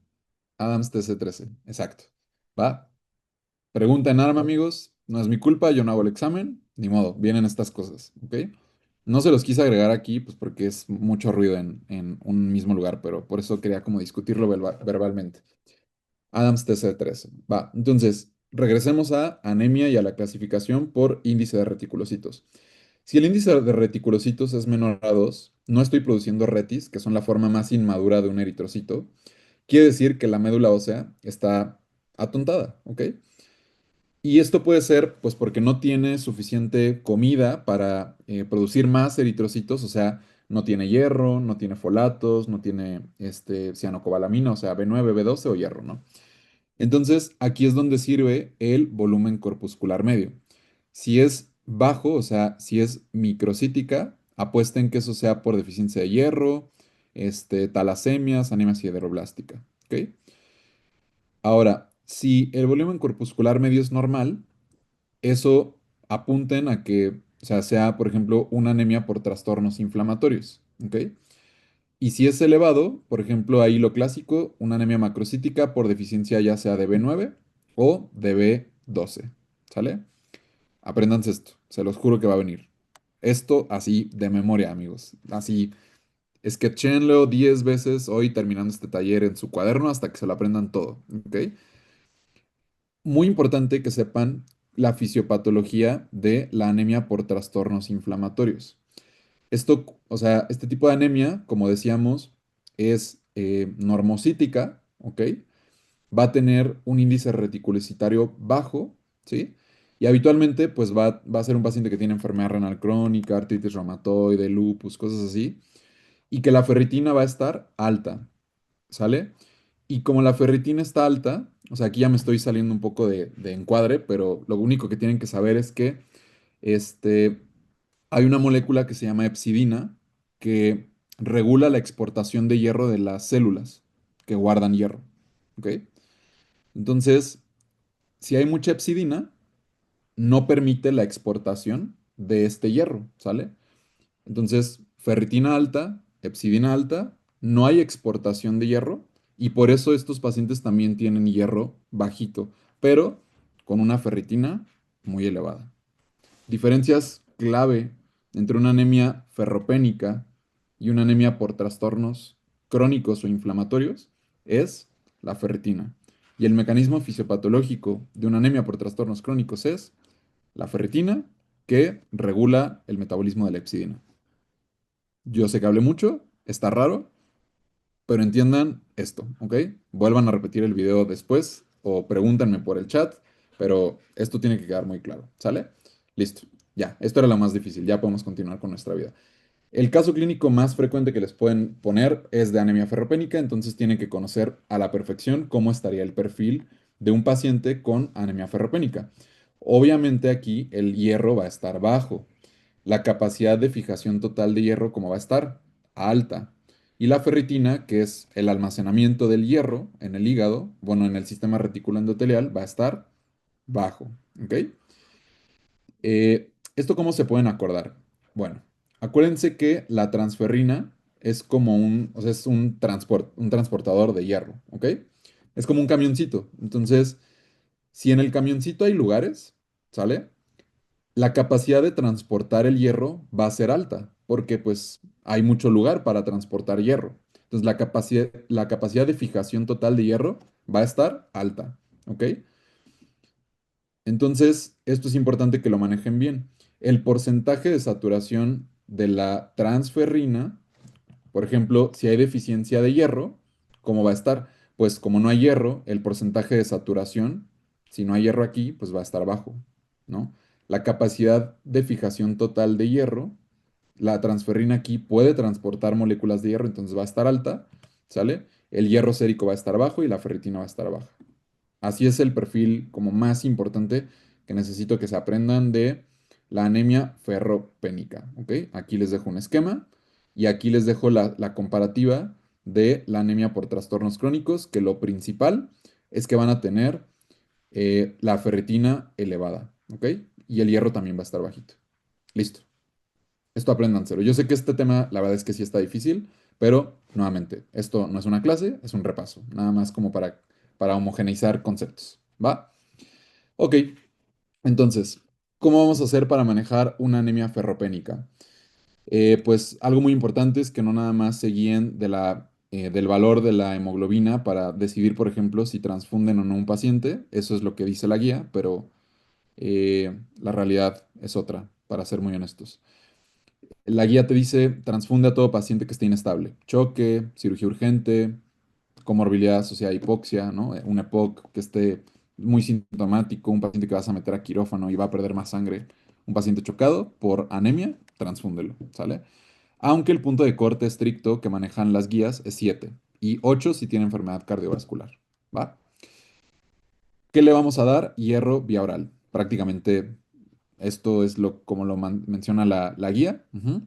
Y la guía de práctica clínica, aquí me falta una O, menciona que también es ideal combinarlo con ácido ascórbico, o sea, vitamina C. ¿Sale? Esto se ha demostrado que mejora la absorción y que tiene que ser en ayuno. ¿Va? Entonces, hierro, vitamina C. El tratamiento tiene que ser estrictamente por 6 semanas para corregir la anemia y hasta 6 semanas para repletar todos los depósitos de hierro. O sea, la ferritina se va a normalizar hasta dentro de 6 semanas. Es bastante, ¿no?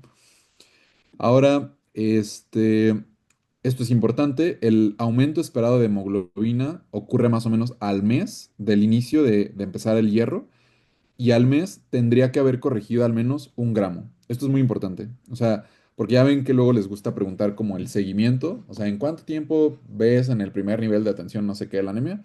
En un mes. ¿Y cuánto espera que haya corregido la hemoglobina? 1 gramo. Esos son así preguntas de siempre. Por mes es 1 gramo. Sí, prácticamente sí. Si no aumenta 1 gramo, refieres a medicina interna, ya nos lo mandas y ves si el paciente sí se está tomando el hierro, ¿sale? Y ya que se normaliza, le puedes hacer una biometría cada 3 meses hasta un año. Listo. Ok. Esto estuvo fuerte, yo sé. La fisiopatología de la anemia es complicada, pero espero ya esto lo tengan estudiado en casita. Si no, díganme y lo podemos repasar más adelante. Bueno, siguiente caso. Es una mujer de 32 años con pérdida de peso, fiebre, cefalea, ujú, de predominio vespertino. Entonces, no hay náusea o vómito. Acude a urgencias por disminución de la conciencia y somnolencia, rigidez de nuca, hay papiledema, Glasgow de 13, no hay focalización. Le hacen un ATAC, no tiene nada, por lo cual le pueden hacer una punción lumbar, ¿va? Entonces, en la punción, vean la presión de apertura alta, proteínas altas, glucosa, aquí les están poniendo la sérica, estrictamente aquí estaría baja la glucosa del líquido, las células en 180 y el predominio aquí clave, mononuclear, tinta china negativa. ¿Qué tiene este individuo? Ok, la mayoría dice meningitis por TB, creo que ahí no hay duda, este es un caso súper fácil. ¿Y qué le darían? Ok, aquí algunos ponen A y otros ponen B. Por ahí alguien puso D. Ceftriabanco. Ceftriabanco es si fuera, o sea, algo totalmente empírico y como en comunidades con alta tasa de resistencia a neumococo, ¿no? Anfo B, pues es si fuera algo sugestivo como de hongos, ¿no? O sea, lo cual aquí te están diciendo que tienes una tinta china negativa que es para criptococo, entonces no tiene nada, ¿no? Ahora, o sea, como todo en el ENARM, pues hay dos opciones, ¿no? Ambas incluyen dexametasona, incluye el RIPE completo, que es rifampicina, isoniazida, bla, bla, bla, y esta tiene levofloxacino, que pues no tiene ningún sentido, entonces la correcta es la A, ¿sale? Luego, ¿cuál es el método de diagnóstico gold standard para confirmar diagnóstico de meningitis por TB? Aquí, ojo, o sea, palabra clave, gold standard. Sí, si les hubiera preguntado, por ejemplo, el método más rápido, ahí sí podría haber sido el GeneXpert. La vaciloscopía, sensibilidad de 20% en líquido cefalorraquídeo, eso es súper bajo. Y el IGRA no tiene nada que ver en meningitis por TB. ¿Ok? Luego, ¿cuál de los siguientes datos en el líquido es más característico de una meningitis por TB? Predominan mononucleares, hipoglucorraquia, hiperproteinorraquia o hipoglucorraquia con linfos. Súper bien. Va, este caso la verdad está muy fácil. O sea, es un caso así clásico, clásico, clásico en ARM. Entonces, o sea, estas son las cosas que no se les pueden ir. Así, fácil, fácil, fácil. ¿Sale? Aquí la verdad es que ni siquiera me voy a tener tanto tiempo. Nada más lo que sí quiero hacer hay una acotación. Es que en pacientes que tienen TB, acuérdense que el esquema normal, o sea, en TB pulmonar, pues, son 6 meses. Eso apréndanselo súper bien, ¿eh? O sea, de a cuál le doy 6 meses, cuál es terapia extendida y cuánto tiempo dar cada cosa. Entonces, yo siempre me acuerdo de esto con la siguiente como estrategia. El RIPE, o sea que es rifampicina, isoniazida, piracinamida, etambutol. La fase intensiva son 2 meses y voy a dar los cuatro, ¿va? Luego, la siguiente fase son 4 meses, que nada más voy a dar dos, ¿ok? En vez de cuatro doy dos. ¿Y cuáles doy? Los primeros dos, rifampicina, isoniazida. Ya no es RIPE, es RI, ¿sale? Pero, ¿qué es lo que cambia en meningitis? Que es una de las indicaciones de prolongación de terapia. Entonces les pueden preguntar, ¿cuánto tiempo? 10 meses, 7 a 10 meses. Y nada más sepan que en todo paciente que tienen sospecha de meningitis por tuberculosis o por neumococo, le tienen que agregar Dexa. Fin de la historia. Eso es lo único que puedo aportarles que me acuerde como cardiólogo de meningitis. ¿Ok? Y ahora, cultivo es siempre el gold standard en tuberculosis. ¿Cuál es el problema del cultivo? O sea, a ver, pregunta abierta. ¿Cuánto tiempo tarda un cultivo de Lowenstein-Jensen en reportarse?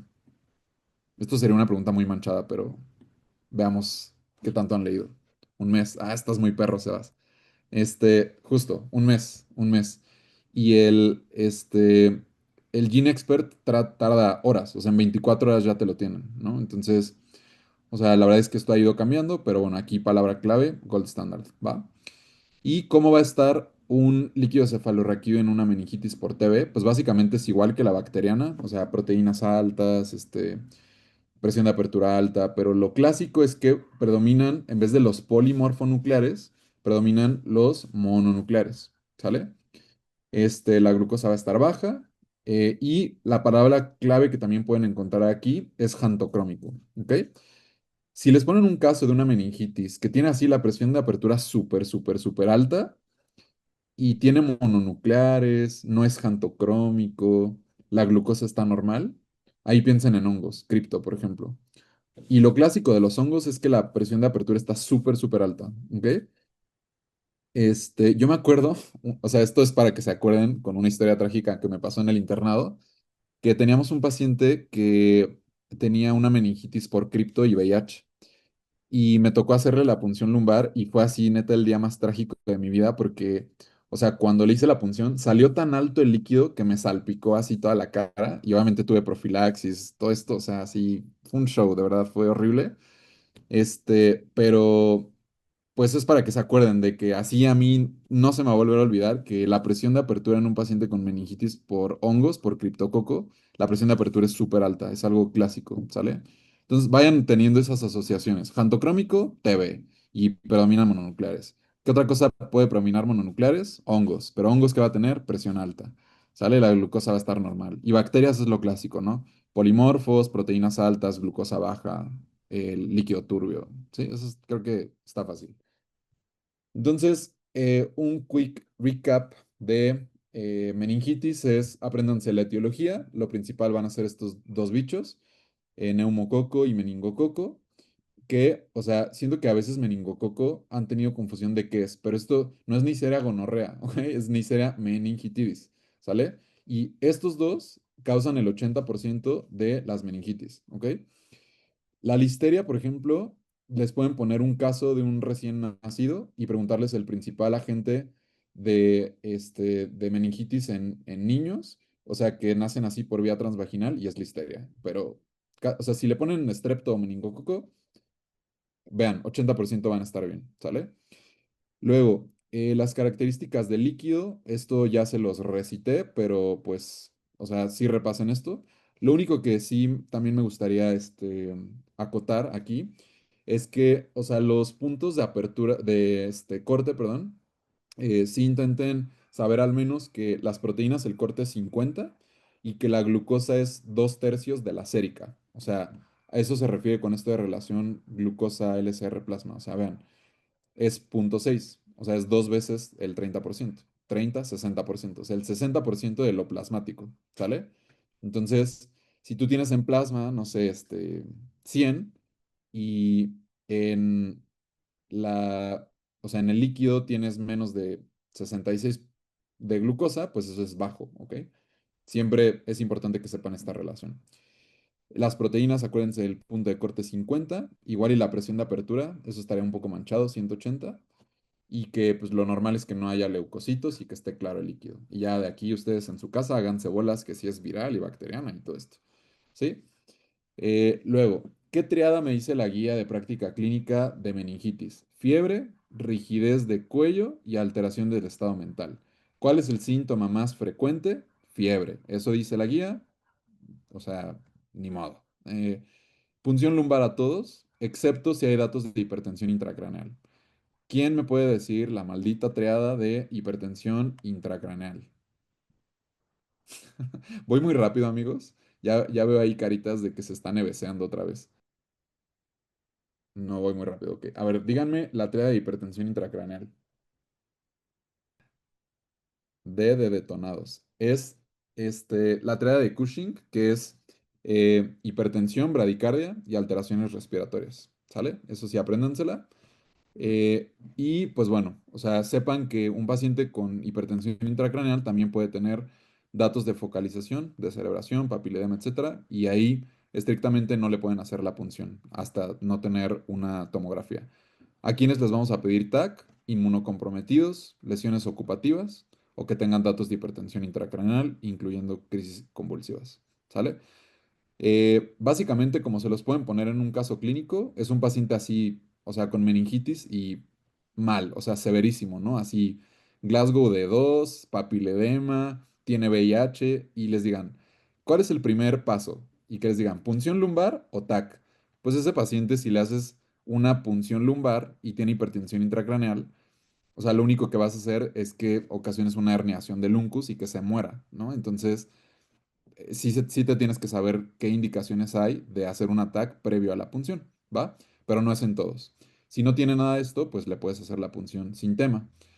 El manejo, cefalosporinas, ¿sale? Y no retrasar el manejo si no puedes hacer la punción. Lo puedes hacer empírico con cefalosporinas, ¿va? Ok, vamos ahora con el siguiente caso. Aquí me están preguntando prueba diagnóstica de elección para VIH. Solicitamos una prueba diagnóstica, o sea, es un caso de VIH. 32 años, pérdida de peso de 10 kilos, fiebre, sudoración y tiene cefalea, palidez, adenomegalias, fondo de ojo con una retinopatía y sospechas que tiene VIH. No shit, Sherlock, ¿no? Entonces, ¿cuál es la prueba inicial de elección para el diagnóstico de VIH? Ojo, ¿qué dice aquí? Inicial. Acuérdense de leer bien. Exacto, prueba rápida, muy bien. Entonces, le solicitan la prueba diagnóstica y resulta positiva. ¿Cuál sería el siguiente paso? ¿Con qué lo confirmarían? Exacto, un Western blot. Y el paciente te dice aquí, tiene CD4 de 50 y tiene toxo. ¿Qué le haces?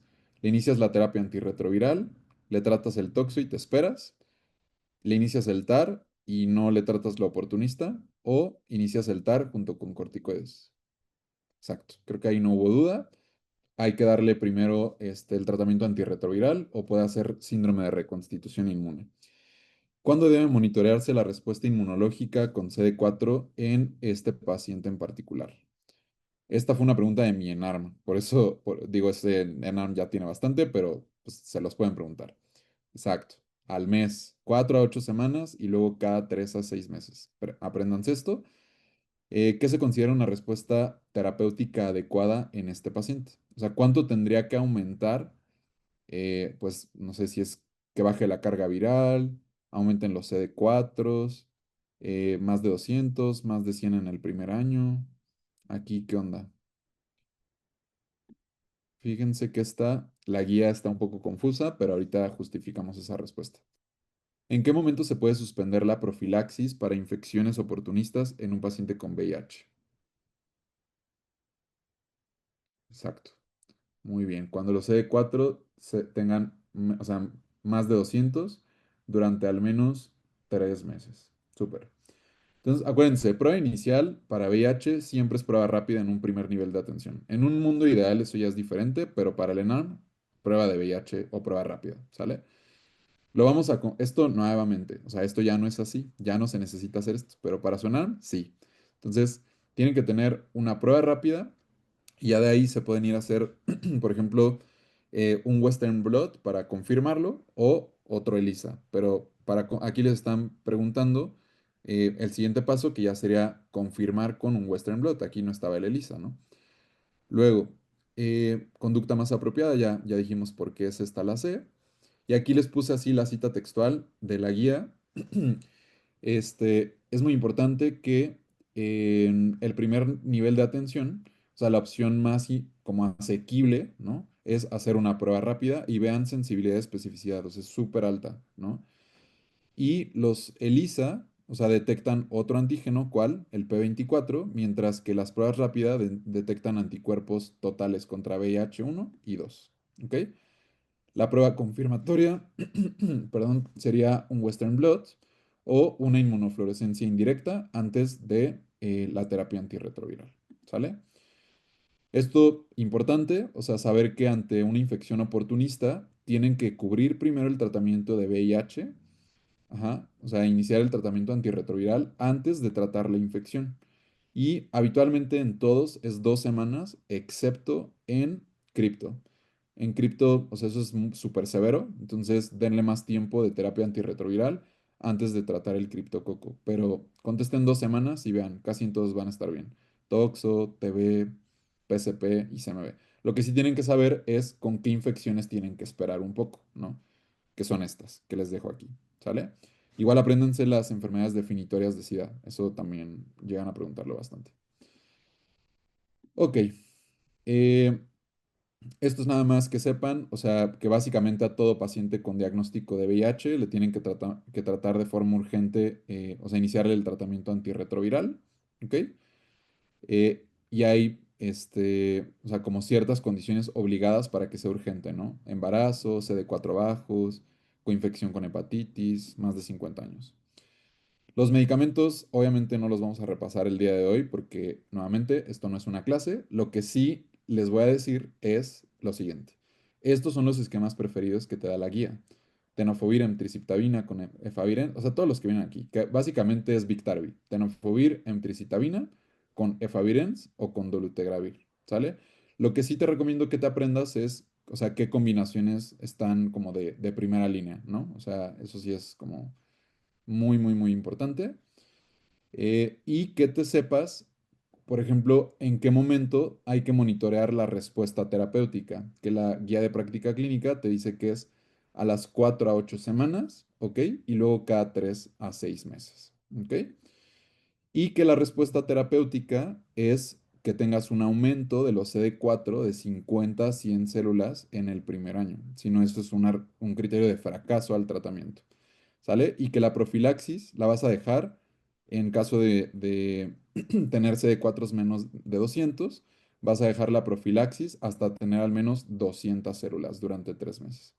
¿Ok? Yo sé que esto es un o sea, lo entiendo, pero ni modo. Hay que aprenderse estas cosas.